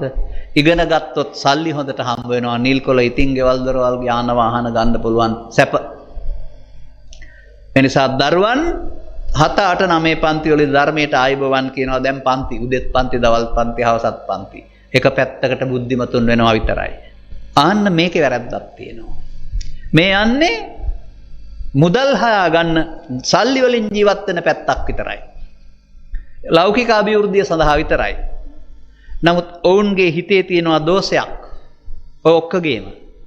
ඒ නිසා ඉංජිනේරුවත් විවාහය අවුල් කරගන්නවා, වෛද්‍යවරයාත් අවුල් කරගන්නවා, දේශපාලනයත් විවාහය අවුල් කරගන්නවා, සහෝදර සහෝදරියෝ ගහ බැන ගන්නවා, අසල්වාසීන් එක්කලා වෛරෙන් ජීවත් වෙනවා. හැම තැනම ඒකට කියන්නේ ගම්බද භාෂාවේ ගිනි කුන්දම. ඒකට අර උගත්කමේ උපාධිය තියෙනවා නම් විතර උපාධිකාරයෝ දික්කාසාද වෙන එකක් නැහැ. වෛද්‍යවරු දික්කාසාද වෙන එකක් නැහැ. ඉංජිනේරෝ දික්කාසාද වෙන එකක් නැහැ. නමුත් ඔවුන්ටත් දික්කාසාද වෙන්න වෙන්නේ මේ හිත හදා ගන්න අවශ්‍ය අවබෝධය සල්ලි වල හෝ උපාධිය නැති නිසා. එහෙනම් අධ්‍යාත්මිකය කියලා දෙයක් තියෙනවා. අර දරුවා ළමා කාලේ ජීවත් වෙන්න ඉගෙන ගන්නවා වගේ මේ ධර්මයේ පැත්තත් ජීවිතයට ගන්න ඉගෙන ගන්න ඕන පුළුවන් තරම් ඉක්මනින්. අන්න අපේ සංස්කෘතිය තුළ ජීවත් වෙලා ඉවර වෙලා ආච්චිසියා වෙලා හැරමිටියත් අරගෙන කණ්ණාඩියක් දාගෙන බණවඩුවේ කෙලවරක ඉගෙනගෙන ජාතකවත කියවන මහානකම නැත්තම් උපාසකකමට පුරුදු වුණ අයරුණාම ජීවිතයට ධර්මයේ ගන්න පුරුද්ද අපට අපේ අත්තකිරි අම්මා තුළ ආදර්ශයක් නැහැ. මං කියේ පූර්වාදර්ශයක් නැහැ කියලා. අපි ඔබයි මමයි ධර්මය අරගෙන මේ ලෝභ දේශ මොහ කියන ඒවා පාවිච්චි කරන්නේ නැතුව ජීවත් වෙන පුද්ගලයෝ බවට පත් වෙන ආර්ය සම්මා දිට්ඨිය ගත්තොත් අපි දිහා බලලා ඉදිරි පරම්පරාවක් මේක අනුගමනය කරයි. අර බුදුන් වහන්සේගේ පූර්වාදර්ශයේ ඉන්නහාට හිටියා ආර්ය පරම්පරාවේ පූර්වාදර්ශයේ ගත්ත නිසා තමයි ඕන් ශික්ෂණයටපත් උනේ. අපට පූර්වාදර්ශයක් නැහැ. මොකද්ද මේ පූර්වාදර්ශය කියලා මම කියන්නේ? ඔබේ පවුල ගොවි පවුලක් නම් උදැල්ලත් තරම් තාත්තා කුඹරට ගිහින් එනවා. උදැල්ල වියගස මේවා පේනවා. පුතාටත් ඊට පස්සේ ඇඳුමක් ඇඳගෙන උදැල්ලෙන් වැඩ කරන්න හිතෙනවා. ඔබ මවෙක් නම් ඔබේ වැඩිමල් දරුවා බලන් ඉන්නවා. ඔබ පුංචි දරුවාව නාවන හැටි, කවන හැටි, පොවන හැටි, නලවන හැටි. ඔබේ සාරියක් ඇඳගෙන සිරෙප්පු දෙකකුත් දාගෙන බෑග් එකකුත් කරේ ළඟන දරුවා නලවනවා බෝනික්කේ. ඉස්පිරිතාලේ යනවා බේත් ගේන්න දොස්තර මහත්තයා ගාවට. කොහෙන්ද ඉගෙන ගත්තේ? අම්මගෙන්. ඒකට තමයි පූර්වාදර්ශය කියන්නේ. ඒ පූර්වාදර්ශය ලැබෙන වගේ ගෞතම බුදු සසුන තුළ නිවෙන්න සැනසෙන්න පිළිවෙත් පුරන භික්ෂු භික්ෂුණී උපාසක උපාසිකා පිරිසක් අපට පූර්වාදර්ශය වශයෙන් නැහැ. අපි පූර්වාදර්ශය ඇති කරමු. හැබැයි දසවස්තුක සම්මාදිට්ඨිය තුළ හෝ නියත මිත්‍යා දෘෂ්ටිය තුළ නැහැ. අන්න මේ සම්මාදිට්ඨිය දරුවෝ ටිකත් මම ඉන්නවා දන්නේ දසවස්තුක සම්මාදිට්ඨියෙන් කියලා. ඔවුන් එහෙනම් මම දැන් උසස් කරන්න හදන්නේ උන්ට උසස් වීමක්. ආර්ය සම්මාදිට්ඨියට පැමිණෙන්න. අර මම ගත්තේ මොකද්ද? ගත්ත පාඩේ බලන්න. සම්මාදිට්ඨිකෝ ආවුසෝ උච්චති. එවත්නි සම්මාදිට්ඨි කියලා කියනවා. කිත්තාවතානුකෝ ආවුසෝ ආර්ය ශාවකෝ සම්මාදිට්ඨිකෝ හෝති. ආර්ය ශ්‍රාවකයෙක් කොහොමද සම්මාදිට්ඨි වෙන්නේ? ඔහුගේ දෘෂ්ටිය ඍජු වෙන්නේ කොහොමද? ඔහු සද්ධර්මයට පැමුණා වෙන්නේ කොහොමද? සදහම්මින් නොපිරිහෙන ශ්‍රද්ධාවෙන් යුක්ත වෙන්නේ කොහොමද? අවිච්ඡ ප්‍රසාදේන සමන්නාගතෝ හෝති. සද්ධර්මයට පැමිණීමේ සම්මාදිට්ඨිය කියලා එකක් පොතේ උගන්වනවා. අන්නේ සද්ධර්මයට පැමිණීමේ සම්මාදිට්ඨිය පෘථග්ජනයෝ ගාව කවුරුවත් ගාව නැහැ. අපිට තියෙන්නේ ඔබට තියෙන දසවස්තුක සම්මාදිට්ඨිය විතරයි. ඒකේ තව කල්පයක් ඇවිද්දත් පුණ්‍ය කර්මයන්ට විපාක ආය වර්ණ සැප බලෙන් ඇරුණාම ඒකට නිවන් ගේන්න නම් බෑ. පඳුර ළඟට ඉතින් යන්න ඕනනේ. පඳුරට අපි ගාවට එන්න කිව්වට එන්නේ නෑනේ. ඒ වගේ අපි සද්ධර්මයේ ගාවට යන්න වෙනවා. සද්ධර්මයේ තියෙන නිවීම අපි ළඟට වරෙන් කියලා අඬ ගැහුවට එන්නේ නෑ. මට අවශ්‍ය මේ සමාජයේ තේරෙන අය මං කිය මොනකට මොලයක් ඕන කියලා. ආර්ය සම්මාදිට්ඨියට පත් කරන්න වෙනවා. ඇයි? අත්තිබික්කවේ සම්මාදිට්ඨි අරියා. ආර්ය සම්මාදිට්ඨිය. අර දුක්වලට හේතු අයින් වෙන සුළුයි අනාසවා. ලෝකුත්තර මග්ගංගා සෝවාන් ආදී මාර්ගඵල පිළිලින් නිවන් තිබෙන්නේ ආර්ය සම්මාදිට්ඨිය. ආර්ය සම්මාදිට්ඨිය දහම් පාසල් පොතේ උගන්වන්නේ නැහැ. ඉස්කෝල පොතේ උගන්වන්නේ නැහැ. බොහෝ බණ මඩුවලත් උගන්වන්නේ නැහැ. මටත් කුඩා කාලේ ගියේ ඉස්කෝලේ හෝ මාව පැවිදි කරන්න හදපු ස්වාමින් වහන්සේලා එක්කලා හිටියානම් මහාචාර්යවරයෙක් වෙලා ලංකාවට එහා පැත්තට ගිහින් පෘථග්ජන පුද්ගලයෙක් වශයෙන් අපවත් වී වදාරන්න තිබුණා. නමුත් ඒක මමගේ සංසාරික පුරුද්දකට ඒක පිළිගත්තේ නැති නිසා මට ඊට වඩා එහාට යන පැවිද්දක් ඕනේ වුණා. එනිසා මම පැවිද්දේ අවුරුදු 25ක් ධර්මයේ හොයනවා. දැන් 40ක්. 25කට පස්සේ කියන්න ගන්නවා. මේ කියන කාරණා මට මගේ ගුරුවරයා කියලා දුන්නේ නැහැ. ඉස්සරහට මම කියන කාරණා කිසිවක් මට කවුරුත් කියලා දුන්නේ නැහැ. මේ ත්‍රිපිටකය තුලින් සොයාගත් දේවල්. තනත් එක්කලා කියන්නේ මගේ බණ නෙමේ බුදු බණ කියලා පෙන්වන්න ඕන නිසා. ඒකයි මහා චත්තාරිසක සූත්‍රය කියලා කිව්වේ. ඒකයි සච්චක සූත්‍රය කියලා කිව්වේ චූල සච්චක ඉස්සරහට. ඒකයි ඒ සූත්‍රවල නමත් එක්ක කියන්නේ. නමුත් මේවා තිබෙන්නේ පාලිය සිංහලට තියෙන සරල අර්ථයක්. ඒකත් ශාස්ත්‍රීය වචන. හරියට ස්කන්ධ පංචකය කියන කාරණේ තේරුම් ගන්න බැරි නම් දේශකින් මහන්සේලාට ඒක කියන්න බෑ ඊට වඩා. බුදුන් වහන්සේගේ අවබෝධය උන්වහන්සේ ඕනතරම් වචන වලට පරිවර්තනය කළා. මගේ අවබෝධයයි මම මේ ඕනෑම සූත්‍රයක් ඔස්සේ ඔබට කියන්නේ. ඒ අවබෝධය නැත්නම් මේ සූත්‍රේ බණ කියන්න බෑ කාටවත්. විනාඩියකින් දෙකකින් බණ ඉවර වෙනවා. අප්‍රමාදයයි ප්‍රමාදයයි කියන වචන දෙක අරගෙන මට මහන්සි නැත්නම් මම පැය 6ක් මෙතන බණ කියන්නම්. ඒ වචන දෙකේ තියෙනවා මිනිස්සු දුකින් ගැලවෙන හැටි. මේකට කියන්නේ ද්විත්ත ධම්ම පරියාය. සෑම සූත්‍රයක්ම ද්විත්ත ධම්ම පරියායකින් යුක්තයි. මොකද ද්විත්ත ධම්ම පරියාය? තථාගතෝ භික්ඛවේ අරහං සම්මා සම්බුද්ධෝ ද්වේ ධම්ම දේශනා පරියායන භවಂತಿ. තථාගතවරු ධර්ම පරියාය දෙකයි ලෝකෙට දේශනා කරන්නේ. එක කතමානිදේ පාපම් පාපතෝ පස්සතාති අයම් පඨම ධම්ම පරියායෝ. පළමුව පාපය වශයෙන් දකින්න. ඔබ දකින්න පාපේ නෙමෙයි හැබැයි ඒ ආරි සත්‍යයට වඩා ගැඹුරුයි. වෙලාව තිබුණොත් පස්සේ කියලා දෙන්නම්. එහෙනම් ඔබ දකින්න පව්පින් වලට එහා ගිය පාපයක් ආරි සත්‍ය තියෙනවා. ඒක දකින්නේ නැහැ.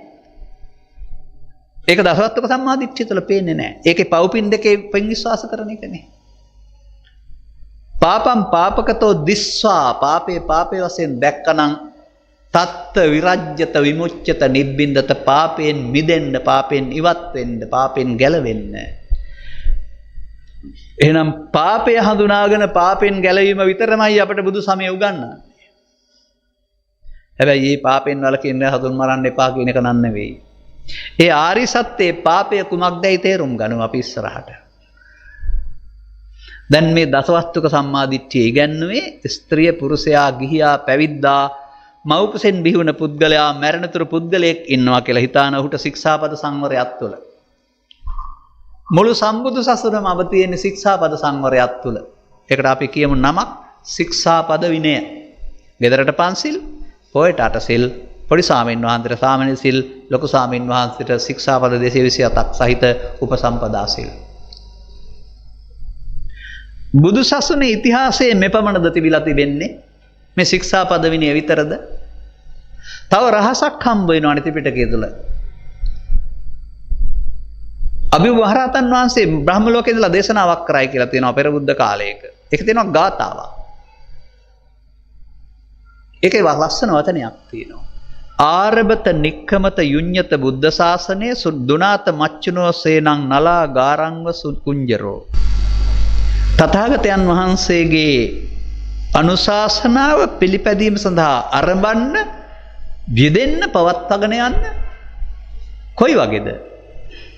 නලාගාරංග කුංජරෝ දුනාච මච්චනෝ සේනං. බටවල ගස් වලින් හදපු ගයක් කඩලා විසික් කරන්නා වූ ඇතෙක් වගේ කෙලෙස් සතුරන් වනසන්න මච්චුනා සේනං දුනාත්.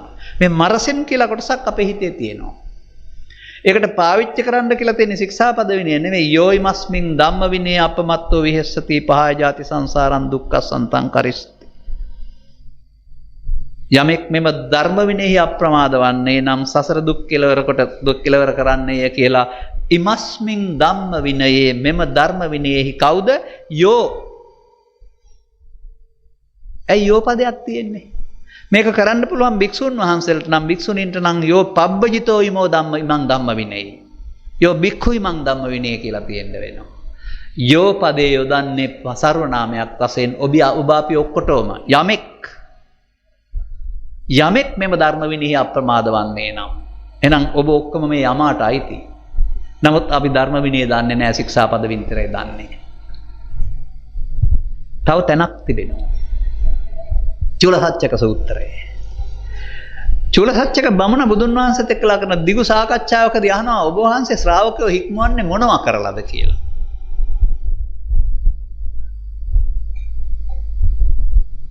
ශ්‍රාවකෝ විනේති කතම්පන බෝ ගෝතමෝ.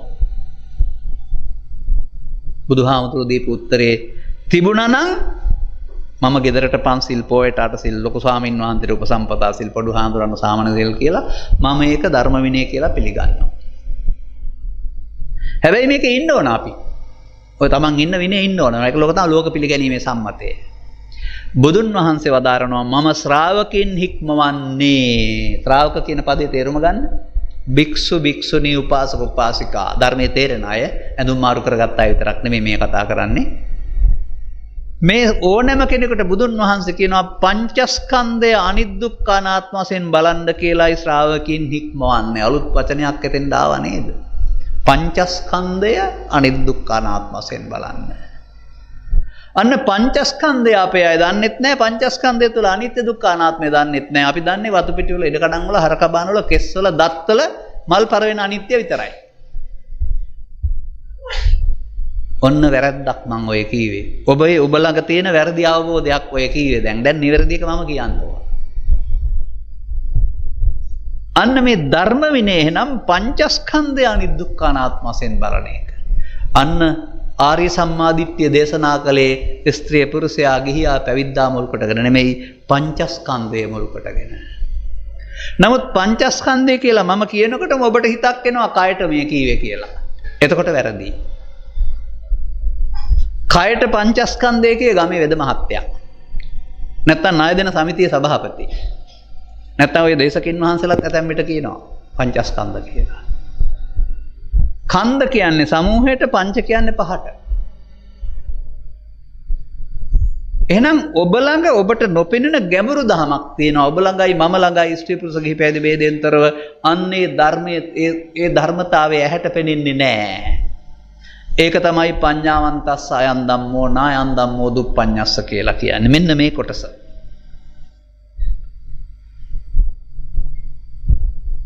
අපි බලමු. මව් කුසෙන් බිහි වෙනවා. ජීවිත අවසානයේ මේ යනවා. උපත් එකයි මරණ එකයි. මේක මැරෙනවා නම් මරණ සති වඩන්න බෑනේ අපිට. මරණයෙන් පස්සේ අපි ඉවරයි, වඩන්න විදියක් නැහැ. හැබැයි මරණ සති භික්කවේ භාවේත අමතෝකදා අමත පරියෝසානා. මරණ සති සූත්‍රයේ පෙන්නනවා ඔබට මරණ සතිය වඩනවා නම් ඔබ නිවනට බැසගත්තේ වේ, නිවන් කෙලවරකට ඇත්තේ වේ කියලා. එහෙනම් ජීවිතේට මරණ එකයි නම් ඒක මරණ සතියක් වෙන්න බෑනේ. බලන්න ඔබේ සිත මෙහෙම වෙන්නේ නැද්ද කියලා. කය සහ සිත දෙකක්.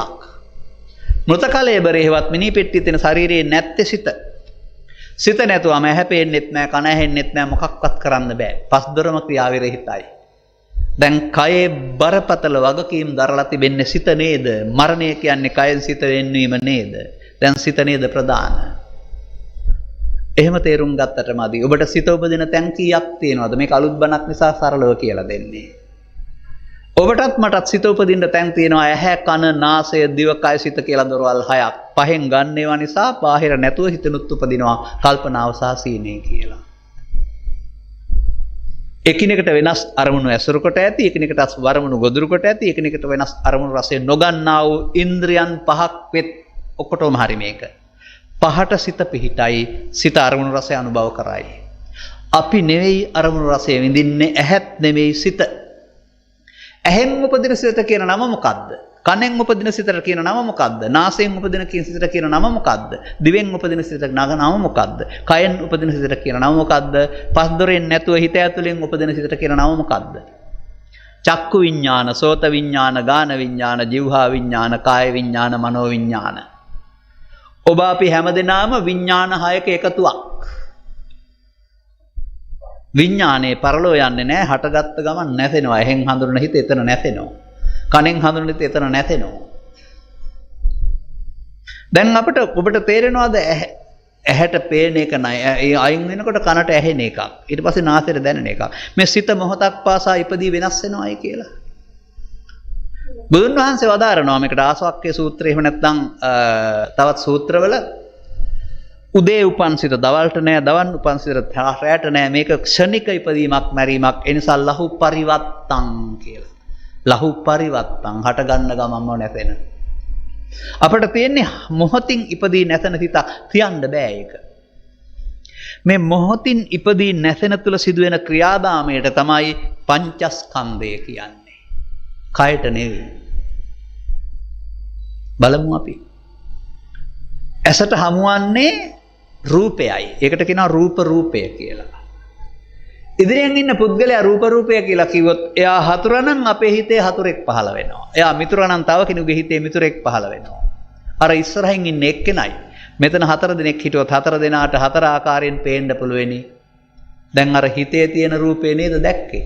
අරයා දකින්නකොට හිතේ තියෙන තරහ මතුවෙනවා. අරයා දකින්නකොට හිතේ තියෙන සම්බන්ධය මතුවෙනවා. රූප රූපය කියන්නේ ඉස්සරහින් ඉන්න කෙනාට නෙමෙයි, මේ ඇසේ පහළ වෙන මේ සෙවණැල්ලට. ඇසේ ප්‍රසාදය කියන්නේ අරමුණු ගන්න පුළුවන් හැකියාවට. මැරිච්ච පුද්ගලයාගේ ඒක නෑ. දැන් අපේ ඇහි ප්‍රසාදය තියෙනවා. මේ රූපය හතුරා වශයෙන් විඳිනකොට සැප වේදනාව, මිතුරා වශයෙන් සැප වේදනාව. ඒ නිසා එකට කියනවා වේදනා කාය කියලා. අර රූප අරමුණට රූප කාය කියනවා, වේදනාවට වේදනා කාය කියනවා. ඒක හඳුනන සැප දුක් උපේක්ෂාවෙන් හඳුනනවාට කියනවා සංඥා කාය කියලා. සැප නම් ඇලෙනවාට, දුක නම් ගැටෙනවාට කියනවා සංකාර කාය කියලා. මේ රූප වේදනා සංඥා සංකාර පහෙන් කරපු දේ දැනගන්නවට කියනවා විඥාන කාය කියලා. දැන් ඇස නිසා රූප වේදනා සංඥා සංකාර පහක්, කන නිසා රූප වේදනා සංඥා සංකාර පහක්, නාසය නිසා රූප වේදනා සංඥා සංකාර පහක්. අපට දොරවල් 6 නිසා වේදනා 6යි, සංඥා 6යි, සංකාර 6යි, විඥාන 6යි පහළ වෙන බව මම නෙමෙයි සත්තට්ඨාන කුසල සූත්‍රයේ දේශනා කරන්නේ බුදුරජාණන් වහන්සේ. කවුරු හරි මේ රටේ පංචස්කන්ධය කියන්නේ කය කියලා උගන්වනවා නම් ඒ සත්තට්ඨාන කුසල සූත්‍රයේ කියවලා නැති කෙනෙක්. ඔහමයි අපට බණ වරදින්නේ. කියන්න එපා ඒ කයට පංචස්කන්ධය කියලා. ඒක ත්‍රිපිටකේ නෑ. ඔන්න ඔතනයි අපි මේරිලා ඉන්නේ. ත්‍රිපිටකේ වැරදි නෑ, පාලිය වැරදි නෑ. සිංහලට අර්ථ දැක්වීමේදී අපි මේක අනුපුබ්බේන පෘථග්ජනගතෝ හෝති. ටික ඇවිදින් පෘථග්ජනයෝ Tamanට ඕන විදිහට අර්ථ විවරණය කරනවා. දැන් අපේ ජීවිතය ඇසෙන් කනෙන් නාසයෙන් දිවෙන් කයෙන් ගන්න අරමුණත් සමග ස්කන්ධ පහෙන් පහට ඉපදීමක් මැරීමක්. ස්කන්ධ පහෙන් පහට මැරෙනවා. දැන් ස්කන්ධ පහක ක්‍රියාවලියට ස්ත්‍රී පුරුෂ ගිහි පැවිදි ભેදයක් නැහැ. ඔක්කොටම ස්කන්ධ පංචකය.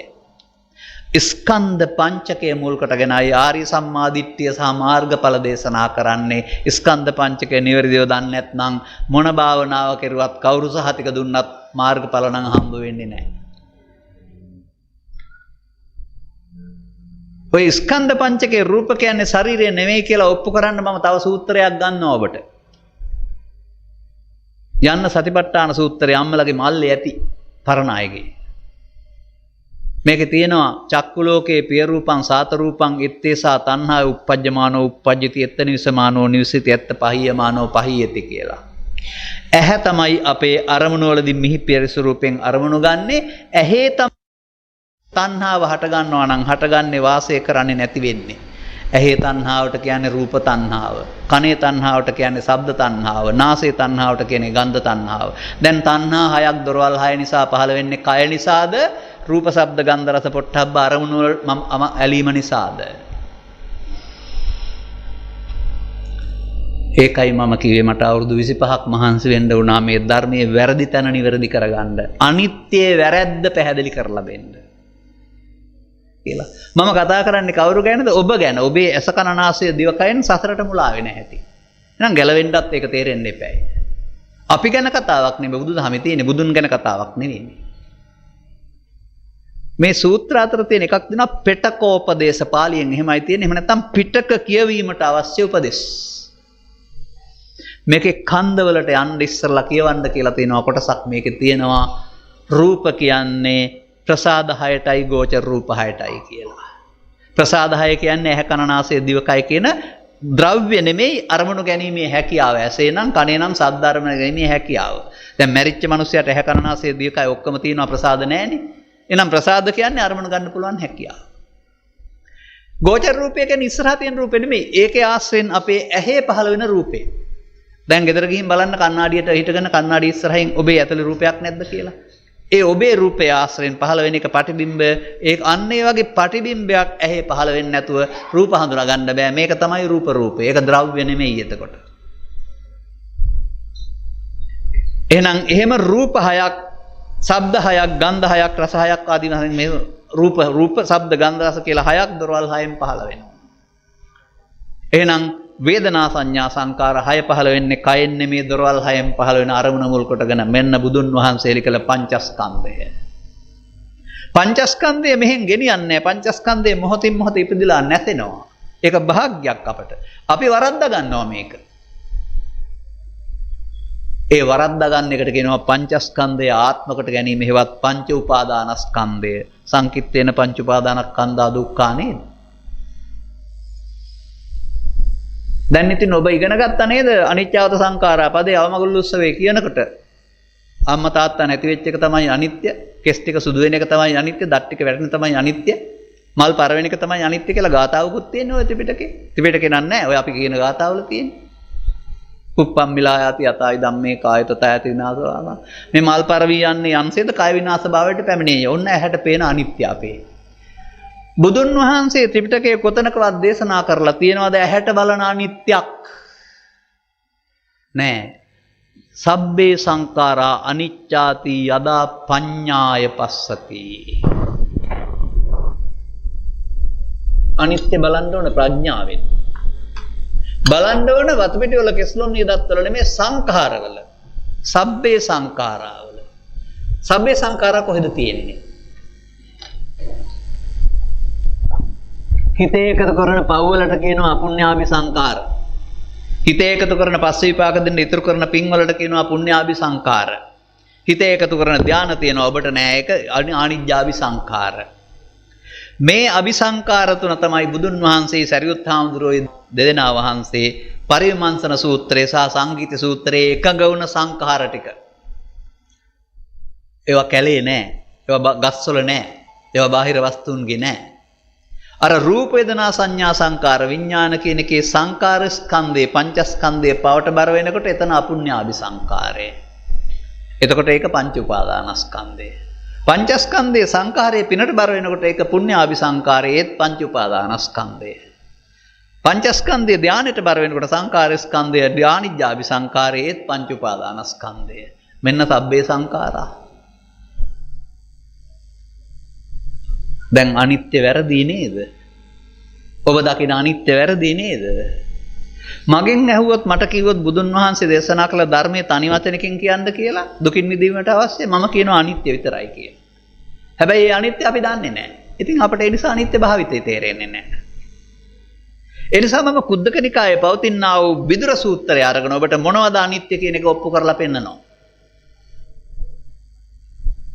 විදුරායම් වික්කවේ කායෝ මහණෙනි මේ කය කැඩී බිඳී අනසලොයි. අපේ කය ළමා තරුණ මදිවියේ මහලු වශයෙන් පොළොවට පස් වෙලා යන එකට ත්‍රිපිටකයේ අනිච්චං කියන්නේ නැහැ බිදුරං කියලා කියන්නේ. බිදුර කියන්නේ කැඩෙන බෙදෙන බව. ඇත්තනේ අපිට තේරෙනවනේ ඒක. හැමදාම එක විදිහ තියෙන්නේ නැහැ. කය ක්‍රියාත්මක වෙන සිතට අපි විඥාන කියලා කිව්වා. චක්කසෝත ගාන ජීවහා ක්‍රමයට මේක මාරු වෙනවා. එහෙනම් විඥානම් බික්කවේ පබංගුරං. බංගුරං කියන්නේ බිඳෙනවට බබංගුරං කියන්නේ යලි යලි හටගත්තත් බිඳෙනවට. දැන් ත්‍රිපිටකය තුළ සිතේ සහ කයේ වෙනස් වීම අනිච්චං නෙමේ බිදුරං සහ පබංගුරං නම් කොයි පොතෙන් අරගෙනද ඔබට ඇසේ කනේ නාසයේ කෙස්වල නියවල දක්වල අනිත්‍ය ඉගැන්නුවේ මේ සමාජය? කොයි පොතෙන්ද ගත්තේ? ත්‍රිපිටකේ නෑ. බලන්න බුදුන් වහන්සේ වදාළ ධර්මයේ යටපත් වීම තුළ බෞද්ධයාට සිදු වුණා වූ අනාථ භාවය. ඔබ මිනිසත් බව ලබන්නේ සදහම් හොයාගෙන මේ නිවන සැනස ජීවිතයට ධර්මයේ සරණ කරගන්න. ඔබට මේ ධර්මයේ සරණ නැහැ. ඔබ ධම්මං සරණං ගච්ඡාමි නෙමේ පෘථග්ජනනං අධම්මං සරණං ගච්ඡාමි. මොකද මේ ධම්මං සරණං ගච්ඡාමි වළංගු වෙන්නේ ආර්ය සම්මා දිට්ඨිකයාට සසර දුකින් මිදීමට මේ කෙලෙස් නැසන්ට මේක පාවිච්චි වෙන්නේ. ස්කන්ධ පංචකය තුළ තමයි ක්‍රියාත්මක වෙන්න ඕන. අපි අර බිදුර සූත්‍රයේ ඊතුරු පදේ කියමු. මොකද ඒක බුද්ධ වචනයනේ. සබ්බේ උපදි අනිච්චා දුක්ඛා විපරිණාම ධම්මා. විපරිණාම ධම්මා කියන්නේ අනාත්තා කියන එක. බුදුන් වහන්සේ අනිදුක්ඛානාත්ම කියලා තියෙන්නේ මොනවද? උපදි. උපදි උණ ගස්වල නැහැ, කෙහෙල් ගස්වල නැහැ, කෙස්වල නැහැ, මල් වල නැහැ, ඇඳුම් වල නැහැ, ගෙවල් දොරවල් වල නැහැ, කොහෙවත් නැහැ. උපදි කියන්නේ උපාදාන වලට, උපදි කියන්නේ කෙලෙස් වලට, උපදි කියන්නේ ලෝභ දේශ මොහයන්ට. ලෝභ දේශ මොහයන් අනිත්‍ය වශයෙන් බලලා දුරු කර ගැනීම සඳහා දේශනා කළ ධර්මයේ වතු පිටි වල ඉඩ කඩන් වල හරකා බාන වල අනිත්‍ය උගන්වන්න පටන් ගත්ත දාපපන් බලන්න. අනිත්‍ය භාවිතාවෙන් කෙලෙස් නැසන සමාජයක් නැහැ, අපට පූර්වාදර්ශයක් නැහැ කිව්වේ ඕකයි. පංච උපාදානස්කන්ධේ මේ පංච උපාදානස්කන්ධේ අනිච්චතෝ දුක්ඛතෝ අනත්තතෝ යෝනිසෝ මනසිකරන්තෝ නෝනින් බලන්න පුළුවන් නම් ඇස් දෙකෙන් නෙමෙයි. සෝතාපට්ටි පලං සච්චිකරේ යාති සීල සූත්‍රයේ පෙන්වන්නේ පංච උපාදානස්කන්ධය අනිත්‍ය තේරෙන කොටයි සෝවාන් වෙන්නේ කියලා. දැන් පින්පව් විපාක විශ්වාස කරන එක, මෙලොවක් පරලොවක් විපාක විශ්වාස කරන එක දසවස්තුක සම්මාදිට්ඨිය. දුක්ඛේ ඥානං දුක්ඛ සමුදය ඥානං දුක්ඛ නිරෝධේ ඥානං දුක්ඛ නිරෝධගාමිනී පටිපදාය ඥානං අයං උච්චතිති භික්ඛවේ සම්මාදිට්ඨිය. ඔන්න ආරි සම්මාදිට්ඨිය, චතුස්සත්‍ය සම්මාදිට්ඨිය. දුක දනීද, හේතුව දනීද, නැති වූ තැනීද, මාර්ගය දනීද, මේකට කියනවා චතුස්සත්‍ය සම්මාදිට්ඨිය. ඒක තමයි ආර්ය සම්මාදිට්ඨිකයෝ. ආර්ය සම්මාදිට්ඨිකයෝ අද ඉන්නවා නම් අනාගත බුදුහාමුදුරුවෝ දකින්න යන්නේ අද නිවීම හොයාගන්නවා. ආර්ය සම්මාදිට්ඨිය සසරින් බැහැර වූ නිසා තමයි අනාගත බුද්ධං සරණං ගච්ඡාමි කියලා අලුතෙන් පදයක් හදන්න උනේ. අපි මේවා කියන්නේ කාටවත් රිදෙන්න නෙවෙයි. පන්සල මේ කටයුත්ත කරන් ආවා. අපි මේක රකින්න විතරක් බෑ, ප්‍රයෝජන ගන්නත් ඕනේ. ලබාගත්ත මේ ජීවිතේ මොනවා කළත් පරාදයි අනිත්‍ය තේරුම් ගත්තේ නැත්නම්. දැන් මොනවද අනිත්‍ය? සබ්බේ සංඛාරා. දැන් අපි කරන වැඩේ මොකද්ද? මේ සසර ඇවිදින්නේ කොහොමද කියලා කල්පනා කරන්න. දෙපයින් යන්නේ නැහනේ. පාරට ගිහින් නැත්තම් මේ මිදුලට ගිහින්ලා හිට ගන්න. යන්න ඕන වුණාට අඩියක් තිබ්බේ නැත්නම් යන්නේ නැහනේ. අඩියක් තියලා ඊළඟ අඩිය තිබ්බොත් අඩියක් ඉස්සරහට ගියා. මේ ගමන ආරම්භ කරලා ඔබ මේ පාරින් පිටත් වෙලා ලංකාව වටේ ගිහින් එන්න බැයිද මේ තනි අඩි මාරුවෙන්? අඩියක් ඉදිරියට තැබීමෙන්. ඔබට තේරෙනවද පින් ඉස්සරහට තිබ්බොත්, පව් ඉස්සරහට තිබ්බොත්, ධානය ඉස්සරහට තිබ්බොත් සතර ගමන යන්නේ කියලා? පව් වලින් අපාය පැත්තට, පින් වලින් කාමසුගතිය පැත්තට, ධාන වලින් රූපී අරූපී බමතල ඔක්කොම සංසාරය. මං ත්‍රිපිටකයේ තියෙන කාරණා පැහැදිලි කරන්න මට ඕන වචන හදනවා වෙලාවකට. බලන්න මෙන්න මේ වචනේ අල්ලගන්න. පවෙන් අපාය යන පුද්ගලයා අපාය යන්න හදාගත්තේ පාපං සරණං ගච්ඡාමි. ඔහුට පාපේ තමයි අපාය යන්න සරණ වුනේ. ඔබ මිනිස්සෙක් වශයෙන් උපදින්න හෝ දෙවියන් අතර උපදින්න ඔබට උදව් වෙන්නේ පිනය නැමැති නිදානේ ඵලය පුඤ්ඤං සරණං ගච්ඡාමි. අර ಭಾರತೀಯ සමාජයේ මේ දෙකට එහා ගිය ධාන කුසල් කියලා දෙයක් උපදවා ගත්තා වුන් ධාන බඹලවට ගියේ ධානං සරණං ගච්ඡාමි. පාපං සරණං ගච්ඡාමි, අපායට පුඤ්ඤං සරණං ගච්ඡාමි, කාමසුගතියට ධානං සරණං ගච්ඡාමි. ධාන බඹලවට මේ තුනම එකතු කරුවොත් පාප කර්ම, පුණ්‍ය කර්ම, ධාන කර්ම, කම්මං සරණං ගච්ඡාමි නේද? අපි කම්මං සරණං ගච්ඡාමි කියන එකේ හොඳ එක ඇරුණාම අපට ධම්මං සරණං ගච්ඡාමි නෑ කියලා දැන් තේරෙනවද? පාප කර්ම, පුණ්‍ය කර්ම, ධාන කර්ම. අපාය යන්න, දිව්‍ය ලෝකේ යන්න, බ්‍රහ්ම ලෝකේ යන්න සරණ වෙන්නේ කර්ම. අපි කර්මය සරණ කොටගෙන ඇරුණාම මේ තුන් ලෝකේ යන්නකින් මිදෙන්න බුදුන් වහන්සේ වදාළ ධර්මය අපි දන්නේ නෑ. ඒ හින්දා අපට ධම්මං සරණං ගච්ඡාමි නෑ කියලා අවංකව පිළිගන්න වෙනවා. ඔය පුංචි කාලේ ඉඳලා කීවට. ඔය ඔබලා නිවස් ඔබේ නිවෙස්වලම ඉන්නවනේ දරුවොත් බලා ගන්න ආච්චිම්මලා. ආච්චිම්මලා ශ්‍රද්ධාවන්තයි. ඒ හින්දා පන්සලට යන්න ඕනේ නැහැ. ගෙදරම පිළිමයක් තියාන වන්දනා කරනවා. මුණුබුරු මිනිබිරු ටික එකතු කරගෙන එන්න පුතේ අපි වන්දනා කරමු. හැන්දෑවට මල් ටිකක් කරලා හඳුන් කුරක් පත්තු කරලා පානක් පත්තු කරලා දැන් බුදුන් වදිනවා. ඉතිපිසෝ භගවරහං සම්මා සම්බුද්ධෝ පන්නගන්ධ ගුණෝපේතං බුද්ධං සරණං ගච්ඡාමි. ඉතින් ආච්චිම්මා කියලා දෙනවා දරුවොත් පාඩම් කරගන්නවා. මෙතන එල්ලලා තිනවා කූඩුවක පොඩි ගිරවෙක්. මාළ ගිරවෙක් හරි ඇන ගිරවෙක් හරි නැත්නම් සැලලීනියෙක් හරි. 3 මාසයක් යනකොට ළමයින්ට වඩා හොඳට ගිරවා බුද්ධං සරණං ගච්ඡාමි කියන්න පාඩම් කරගන්නේ නැද්ද? අනිවාර්යෙන්ම ඌට ඔය ඕනෑ දෙයක් පාඩම් වෙලා ඌ ටික දවසක් යනකොට බුද්ධං සරණං ගච්ඡාමි, ධම්මං සරණං ගච්ඡාමි, සංඝං සරණං ගච්ඡාමි කියනවා. දැන් මං අහන්නේ ගිරවා දැන් බෞද්ධයෙක්ද? අනුන් කීවට දුව පමණින් ගිරවා බෞද්ධයෙක් වෙනවා නම් එහෙනම් මම පිළිගන්නවා. ගිරවා ඕක අනුන් කීවට සරණ ගියාට බෞද්ධයෙක් වෙන්නේ නැත්නම් ඔබත් අනුන් කීවට ඕක කීවට ඔබත් ගිරා සරණාගමනේ තමයි ඉන්නේ. සැබෑවට සරණාගමනයක් නෑ ඔබ ළඟ. ඔබ දන්නවද බුදු සමයේ අනුජානාමි භික්කවේ ඉමේ හිතින් සරණාගමනේ පජ්ජා උපසම්පදන්ති. භික්ෂුන් වහන්සේට පැවිද්ද සහ උපසම්පදාව දෙන්න තරම් තෙරුවන් සරණ යාම බලවත්. ඒ ඔබ ඒක වෙන්න බෑනේ එහෙනම්. මොකටද තෙරුවන් සරණ? අර කම්මං සරණං ගච්ඡාමින් අපාය දිවි ලෝකේ බ්‍රහ්ම ලෝකේ වළක්කලා එකෙන් මිදෙන්නයි තෙරුවන් සරණ ඕන. සසර දුකින් මිදීමට. බලන්න. අර ඇහෙන්, කනෙන්, නාසයෙන්, දිවෙන්, කයෙන් එන අරමුණ රූපේ, ශබ්දේ, ගන්ධේ, රසේ, ස්පර්ශය, පින, පව, ධානය, ලෝභය, දේශය, මෝහය ඕන දෙයක්. අරමුණක්. මේ අරමුණට ආපදේ සම්බන්ධයෙන් බණ තේරෙන්නේ නැති පුද්ගලයා ගන්න විදිහ බුදුන් වහන්සේ වදාරනවා ඒතං මම ඒතෝ අහං අස්මින් ඒසෝ මේ අත්තා. ඒතං කියන්නේ කය නෙමෙයි එතන. රූපය, ශබ්දය, ගන්ධය, රසය, සිතින්නම් ලෝභය, දේශය, මෝහය.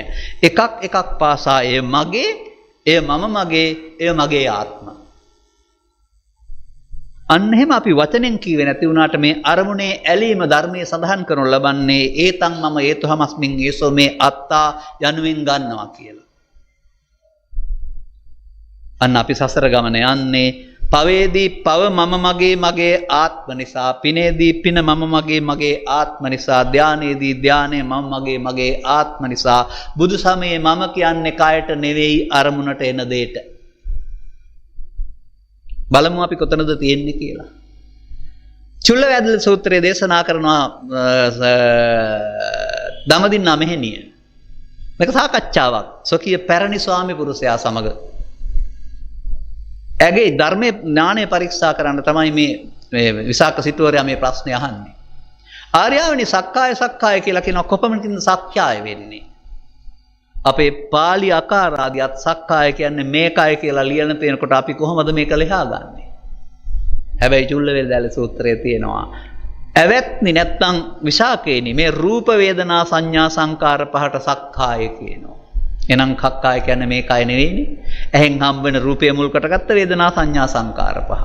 කනෙන් හම්බ වෙන ශබ්ද රූපය මුල් කොටගත්ත වේදනා සංඥා සංකාර පහ. අපට සක්කාය හයක් පහළ වෙන්නේ නැද්ද? එහෙනම් දරවල් හයෙන්. ඒකට එන දේ මමකට ගැනීම සක්කාය දිට්ඨියයි. ඇහැට එන දේ රූපය, කනට දෙන ශබ්දය, සිතට එන දේ තරහව. දැන් සක්කාය දිට්ඨිය කියන්නේ පංචස්කන්ධය ආත්මකට ගැනීම කියලා පොතේ තිබුණාට මේක මෙහෙම විග්‍රහ වෙන්නේ නෑ නේද? මේ මමකට ගත්තාම වෙන්නේ මොකද? මඤ්ඤමානෝකෝ බික්ඛු බද්දෝ මාරස්ස. යමක් මමකට ගත්තොත් සසර උපදින්න හේතුවක් ඉතුරු වෙනවා. ඒකට කියනවා පව් සිද්ධ වෙනවා, පින් සිද්ධ වෙනවා, ධාන කුසල් සිද්ධ වෙනවා, නැත්නම් උපාදානය වෙනවා. අපි කුද්දක නිකායෙන් ගාතාවක් කරන් බලමු. උපාදානේ බයං දිස්වා ජාති මරණ සංභවේ අනුපාදා විමුච්ඡanti ජාති මරණ සංඛයේ.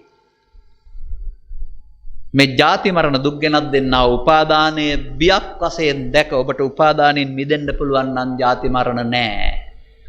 සත්වයාට ජාති මරණ දුක් ගෙනත් දෙන්නේ ස්කන්ධ පංචකයේ උපාදානය තුළ බුදුන් වහන්සේ හොයාගත්ත සත්‍ය උපාදානෙන් මිදෙන හැටි භාවනාව යන උපාදානෙන් මිදෙන පාරයි. එහෙමයි බණ භාවනාවලට යන්න ඕනේ. තව ගාතාවක් කරන් බලමු. යංකින්චි දුක්ඛං සම්භෝති සබ්බං සංඛාර පත්‍යා සංඛාරංච නිරෝධේන නත්ති දුක්ඛස සම්භවෝ. සත්වයාට දුකක් හට ගන්නවා නම් ඒ මොනවා නිසාද? සියල්ල සංඛාර නිසා. සංඛාර කියන්නේ ඉඩම් නෙමෙයි. අපුඤ්ඤාභි සංඛාර, පුඤ්ඤාභි සංඛාර, අනිජ්ජාභි සංඛාර. මේ සංඛාර නිරෝධ කළොත් අපුඤ්ඤාභි සංඛාර නිරෝධ නම් යන්න අපායක් නැහැ. පුඤ්ඤාභි සංඛාර නිරෝධ නම් යන්න දිව්‍ය ලෝකයක් නැහැ. අනිජ්ජාභි සංඛාර නිරෝධ නම් යන්න බඹලොවක් නැහැ. සසර ඇවිදින්න සපෙක් එතකොට නැත්තේ. බලමු අපි මේ චරිත හතරක් අරගෙන සතර ගමන යන හැටි. ඔන්න ඓතිහාසික චරිත. මම මගේ බණ වලින් අහලා ඇති අත උස්සපු කට්ටිය මාධ්‍ය වල මෑතදී මම කියලා තියෙනවා මේවා. 1 චුන්දසූකරික, 2 වට්ටකුණ්ඩලී, 3 උදකරාම පුත්‍ර, 4 සරියුත්. ඔවුන්ගේ අනාගතය අපි බලමු. චුන්දසූකරික ඌරන් මරලා හිත ඇතුලේ ඌරු අපායක් හදාගෙන අපායට ගියා. මට්ටකුණ්ඩලී බුදුන් වහන්සේ දැකලා සිත පහදවාගෙන ඒ හදාගත්ත දිව්‍ය ලෝකෙට ගියා හිතින්. ආලාරකාලාම ධානයක් උපදවගෙන ධානයෙන් බඹලව ගියා. පවෙන් පරලෝ යාම, පිනෙන් පරලෝ යාම, ධානයෙන් පරලෝ යාම. සරියුත් හාමුදුරුවෝ කොහෙද ගියේ?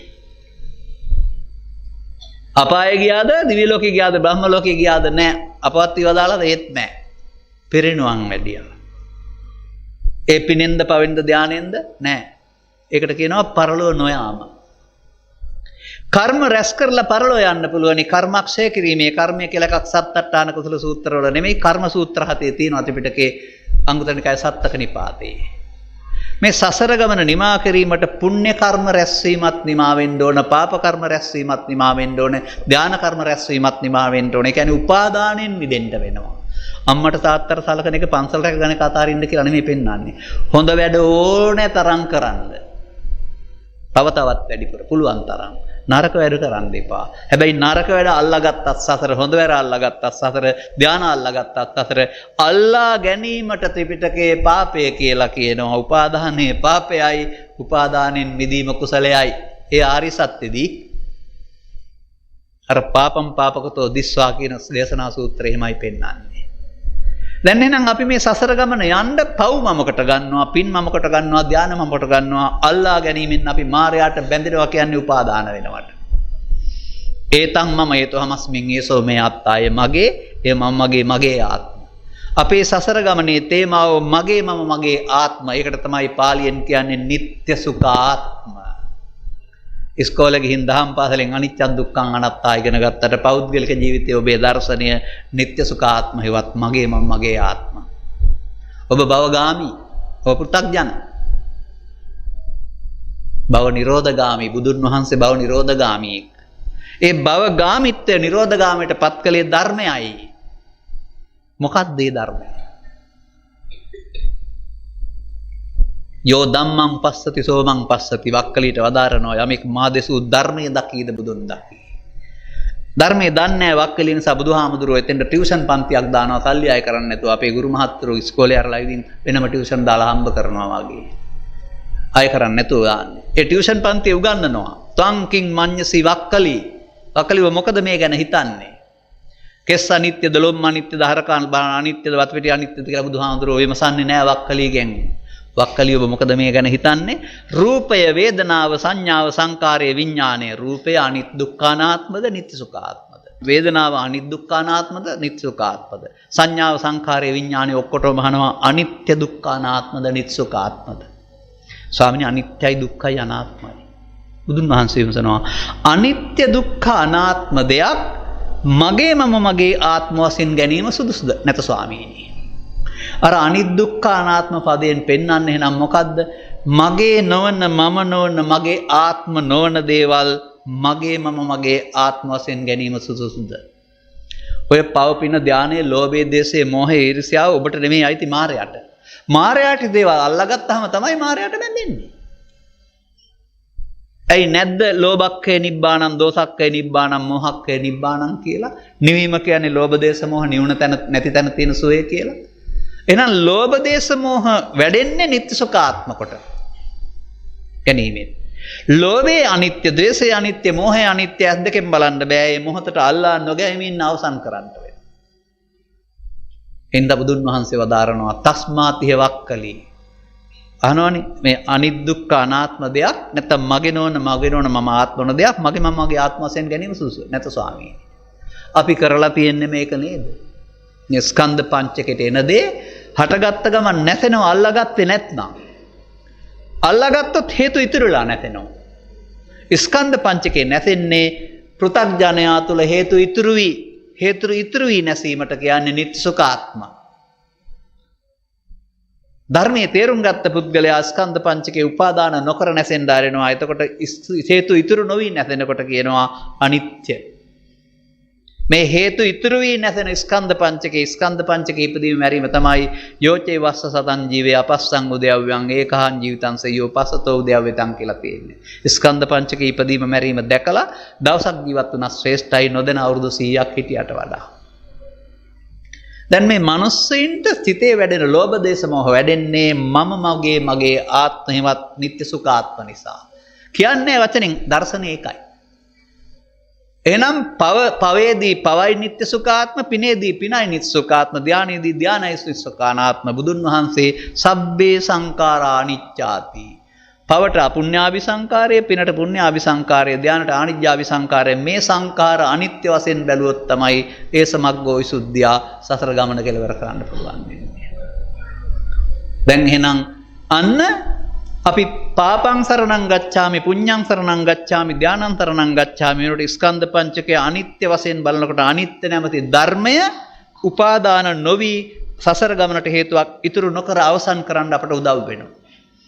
දැන් අපි ආපහු යන්න පටන් ගත්තා. දැන් කියනවා පටිසෝතගාමී කියලා. ඔන්න සම්මා දිට්ඨියේ ගැඹුරු මාවත ආර්ය සම්මා දිට්ඨිය. දැන් මේක තේරෙනකොටම සෝවාන් කාමරාග ව්‍යාපාද තුනී කරගෙන යනකොට අනිත් දුක්ඛ අනාත්මේ සකෘදාගාමි අනාගාමි මාර්ගඵල තියෙන ස්කන්ධ පංචකේ අනාත්මේදී ආර්ය සම්මා දිට්ඨියේදී. නීතියෙන් හැදෙන රට, පෞපින් විපාක විශ්වාසයෙන් හැදෙන රට වඩා සුපිරි මිනිසුන් තමයි ධර්මයේ සරණින් හැදෙන්නේ. ඔවුන් හොරකම් කරන්නේ, වංචා කරන්නේ, බොරු කරන්නේ, ජාති ටිවින කරන්නේ, ප්‍රශ්නයක් විසඳා ගැනීම සඳහා සුනක ප්‍රතිපදාව පාවිච්චි කරන්නේ නැහැ. අපි මෙහෙම තේරෙන භාෂාවෙන් කියමුකෝ. මස් කටුවක් කෑල්ලක් අරන් ඇවිදින් දාලා ඕගොල්ලෝ මේක බෙදාන කන්න කියලා බල්ලෝ 6-7 දෙනෙකුට කියනවා සුනකෙයින්ට. මචං මේ කෑල්ල මං ගන්නම් ඔබ මේ කෑල්ල කාපන් කියලා කියනවාද? පළමුව මේක පැත්තකින් තියන උන් කා ගන්න පටන් ගන්නවා. කාගෙන පරදිනේක අදුවනවා අනික මැරෙනවා. අන්තිමට හයිය තියෙන කෙනාට තමයි මස් කෑල්ල උරුම වෙන්නේ. ඇයි ඒක සායාකාර සමානව බෙදා ගන්න තරම් නුවණක් උන්ට නැහැ. නිසා උන්ට දීලා තියෙන්නේ කාගෙන දිනා ගන්න ප්‍රතිපදාව. ඉඩමක් නිසා හරි, රස්සාවක් නිසා හරි, ගෑනු ළමයෙක් නිසා හරි, බයිසිකලයක් නිසා හරි, තව මොනවා හරි නිසා අපි දේශපාලනයේදී හරි තවත් මොකක් හරි ප්‍රශ්නයකදී කා ගන්න යනවා නම් මට මොකද්ද කියන්න තියෙන්නේ ඒකට? මිනිස්සුන්ට බුද්ධියක් දීලා තියෙන්නේ ගහගෙන බැනගෙන මරාගෙන කපාගෙන කොටාන උන් නසාගෙන ජය ගන්න නෙමෙයි මේ ප්‍රශ්න සාකච්ඡා කරලා දෙගොල්ලොන්නම යහපතක් වෙන ආකාරයෙන් විසඳ ගන්නට. ලෝකේ ආගම් යුද්ධ කරලා පතුරවලා තියෙන බුදුන් වහන්සේ කිසි දවසක කිසිදු උන්වහන්සේ ඝාතනය පාවිච්චි කළේ නැහැ. සත්‍ය තේරුම් ගත්ත පුද්ගලයා පිළිගන්න කියලා වදාලා. අපි කොතරම් අවිහිංසාවාදීද? අපි කොතරම් මානව හිතවාදීද? එහෙනම් අපට මෙන්න මේ ධර්මය තේරෙනකොට අපි පුද්ගලයා වශයෙන් හිටියට අපි දකින්නේ ඇසෙන් කනෙන් නාසයෙන් ස්කන්ධ පංචකෙන් පංචකයට උපදිනවා මැරෙනවා. අපි ඒක අල්ලාගත්තොත් සසරට බැඳෙනවා. එතකොට මඤ්ඤමානෝකෝ බික්ඛු බද්දෝ මාරස්ස. අල්ලාගත්තේ නැත්නම් සසරෙන් මිදෙනවා. එයා ඒ අනිත්‍ය ධර්මයේ සරණින් තමයි සසරෙන් මිදෙන්නේ. දැන් මේවා භාවිතා කරන අය ඉන්නවා නම් gedara dore ලෝභ දේශ මොහ නෙවෙයි නේද පාවිච්චි වෙන්නේ. ප්‍රශ්නයක් විසඳ ගන්න. එතකොට ඒක පේනවා නේද දරුවන්ට අසල්වාසින්ට මේගොල්ලෝ සාමින් සමගින් සමාදානින් කිරිහා පැනිසේ ඉන්නවා කියලා. විවාහය සාර්ථක වෙන්න අනිත්‍ය දැනගත යුතුයි. සහෝදරයන්ගේ බැඳීම සාර්ථක වෙන්න අනිත්‍ය දැනගත යුතුයි. ස්වාමි සේවක සම්බන්ධය සාර්ථක වෙන්න අනිත්‍ය දැනගත යුතුයි. ගුරු ශිෂ්‍ය සම්බන්ධය සාර්ථක වෙන්න අනිත්‍ය දැනගත යුතුයි. අනිත්‍ය දන්නේ නැති හින්දායි මේ ඔක්කොම ගහමරා ගන්න, කපා ගන්න, කොටා ගන්න. කෝ අපට ලෝකෙට දෙන්න බෞද්ධ ආදර්ශයක් තියනවාද? අපි මේක දන්නේ නැතුව බුදුන් පුද්ගලයෙක් කොටගෙන ධර්මයේ පොතක් කරගෙන සංඝයා හාමුදුරුවෝ කරන වදින පුදන බුද්ධ ආගමක් හදාගත්ත ඇරුණාම මේ ධර්මයේ සරණ අපට නෑ නේද? දැන් අරක දසවස්තුක සම්මාදිට්ඨියේ පුණ්‍ය මාර්ගය. නමුත් මේක ධර්ම මාර්ගය. ලෝකෙට මේ මල් පූජා කරන බුද්ධ ආගමද අපි දෙන්න ඕන? චෛත්‍යයක් පිරෙන්න කෙහෙල්කම් පූජා කරන මෝඩ බුද්ධ ආගමද දෙන්න ඕන බුද්ධ ලෝකෙට? නෑ. කර්මක්ෂය කරන කර්මය කරන හැටි. මේක හිතන්නයි කියන්නේ. අපට ලංකාවට යමක් ගේන්න ගත්තාම අපි සාම්පල් ඉල්ලනවා. ඒ සාම්පල් හොඳ නම් ඇනවුම් කරනවා කන්ටේනර් ගණන් ගේන්න කියලා. අපේ තේ හරි මොනවා හරි සාම්පල් හොඳ නම් තමයි ගන්නෙ. නැත්තම් කසල තේ කියලා බැහැර කරනවා. මේ සාම්පල් පරීක්ෂාවත් වලනේ ආනයනය කරන්න ඉල්ලන්නේ. අපිට තරවාදී අවුරුදු 2600ක් 700ක් පරණ බුද්ධ ආගමක් තියෙනවා කියලා ලෝකෙට ආවොත් ලෝකේ කට්ටිය බුද්ධ ආගම හොයන්න අපේ බෞද්ධ සාම්පලය කොහොමද ඒගොල්ලන්ට පේන්නේ? පිරිමින් 80ක් පල්සනි ශික්ෂාපදයේ කඩනවා, මත්පැන් බොනවා. ලෝකේ සමාජයේ උපදින දරුවන්ට වඩා වැඩි පිරිසක් මව් කුස තුළ මරා දමනවා, හේවත් ගබ්සා කරනවා. මහා භාණ්ඩාගාරයෙන් මෙහා පැත්තට ආයතන නැත්තම් ව්‍යාපෘති ඔක්කොම 45ක් හොරකම් කරනවා, 55යි වැඩට ගන්නෙ. මේ අපේ හොරකම් කරන්නේ නැහැ, සතුන් මරන්නේ නැහැ, මත්පැන් පානය කරන්නේ නැහැ කියන ප්‍රතිපත්තියේ සාම්පලය. අපෝ උඹලා අවුරුදු 2500ක් රැකගත්ත බුද්ධ ආගමෙන් හැදිලා තියෙන්නේ ඕක නම් උඹලා බුද්ධ ආගම අපට එපා කියලා යන්නේ නැද්ද විදේශිකයා? බෞද්ධ සාම්පලයේ අන්තිම සවුත්තුයි. අපේ ස්වාමීන් වහන්සේ මතක් කළේ මේ ධර්මයේ පිළිපදින්න නැති සමාජයක් දැන් තියෙන්නේ කියලා. බණ නෑනේ අහන්න, තේරෙන්නේ නෑනේ. එනිසා මේ එක බණයි මම කිව්වේ මේ වගේ 15ක් 20ක් අහලා මේක තේරුම් ගන්න. මම මේ කිසි ගැටලුවක් නැතුව කියන්නේ මට තේරෙන නිසා. ඕන තැනින් අරගෙන ඕනෙම ත්‍රිපිටකයේ සූත්‍රයකින්. ඔබටත් මේක කියන්න නැති වුණාට තේරුම් ගන්න පුළුවන් නම් ඔබ මේ බුදුන් වහන්සේ වදාළ ස්කන්ධ පංචකය අනිත්‍ය වශයෙන් බලන කෙලෙස් නසන නුවණ පහල කරගන්න පුළුවන් වෙනවා. එතකොට තමයි ආයේ කියන්න ඕනේ නැත්තේ ඔබ අනිත්‍ය නැවති ධර්මයේ ස්කන්ධ පංචකයේ උපාදානයෙන් දුරු වීම සඳහා සරණ කරගන්නවයි කියන එක. දැන් මෙන්න ආර්ය සම්මාදිට්ඨිය. දැන් මොහොතින් මොහොත තියෙන ස්කන්ධ පංචකයේ මමත්වෙන් නොගෙන අවසන් කරන එක. ඒකට කියනවා අත්තානු දිට්ඨින් ඌහච්ච එවං මච්චුතරෝසියා. සක්කාය දිට්ඨියට නොපැමිණෙන්න උත්සාහ කරන්න. කාය සක්කාය දිට්ඨිය නම් එක සැරේනේ පැමිණෙන්නේ. නෑ අරමුණෙන් අරමුණට පැමිණෙනවා, නැවත නැවතත් නොපැමිණ අවසන් කරනකොට අනිත්‍ය බලනවා කියනවා. මම තේරෙන්නේ නෑ එකපාර කීවට. නමුත් ඔබ මට නිහඬව සවන් දුන්නා. එබැවින් මට නිහඬව සවන් දීම පිළිබඳව බොහොම සන්තෝෂය ප්‍රකාශ කරමින් ස්ථානීය ලබා දීම පිළිබඳ නායක ස්වාමීන් වහන්සේට අනන්ත වාරයක් ස්තුතිවන්ත වෙමින් සම්මාදිට්ඨි තරුණ කැලට තව තවත් පොදු දේවල් කිරීමට නොවනස පෑදේවා. ඔවුනුත් ඔබත් ආර්ය සම්මාදිට්ඨිකයෝ වී ගෞතම සසුන රැක ගන්නා වූ මම මේ කීවා වූ වගකීම් පිළිපදින්නා වූ පිරිසක් බවට පත් වී බුදුන්ට ප්‍රතිපත්ති පූජාවෙන් ගෞරව කරන පිරිසක් බවට පත් වෙන්නට මෙම කරුණ පැහැදිලි කිරීම හේතු වාසනා වේවායි කියන සුභාශිංසනයේ ප්‍රාර්ථනා කරමින් මම ධර්මානුශාසනාව මෙතකින් අවසන් කරනු ලබනවා. සෑම දිනාටම තෙරුවන් සරණයි. දේශක්ඛයෝ නිබ්බානං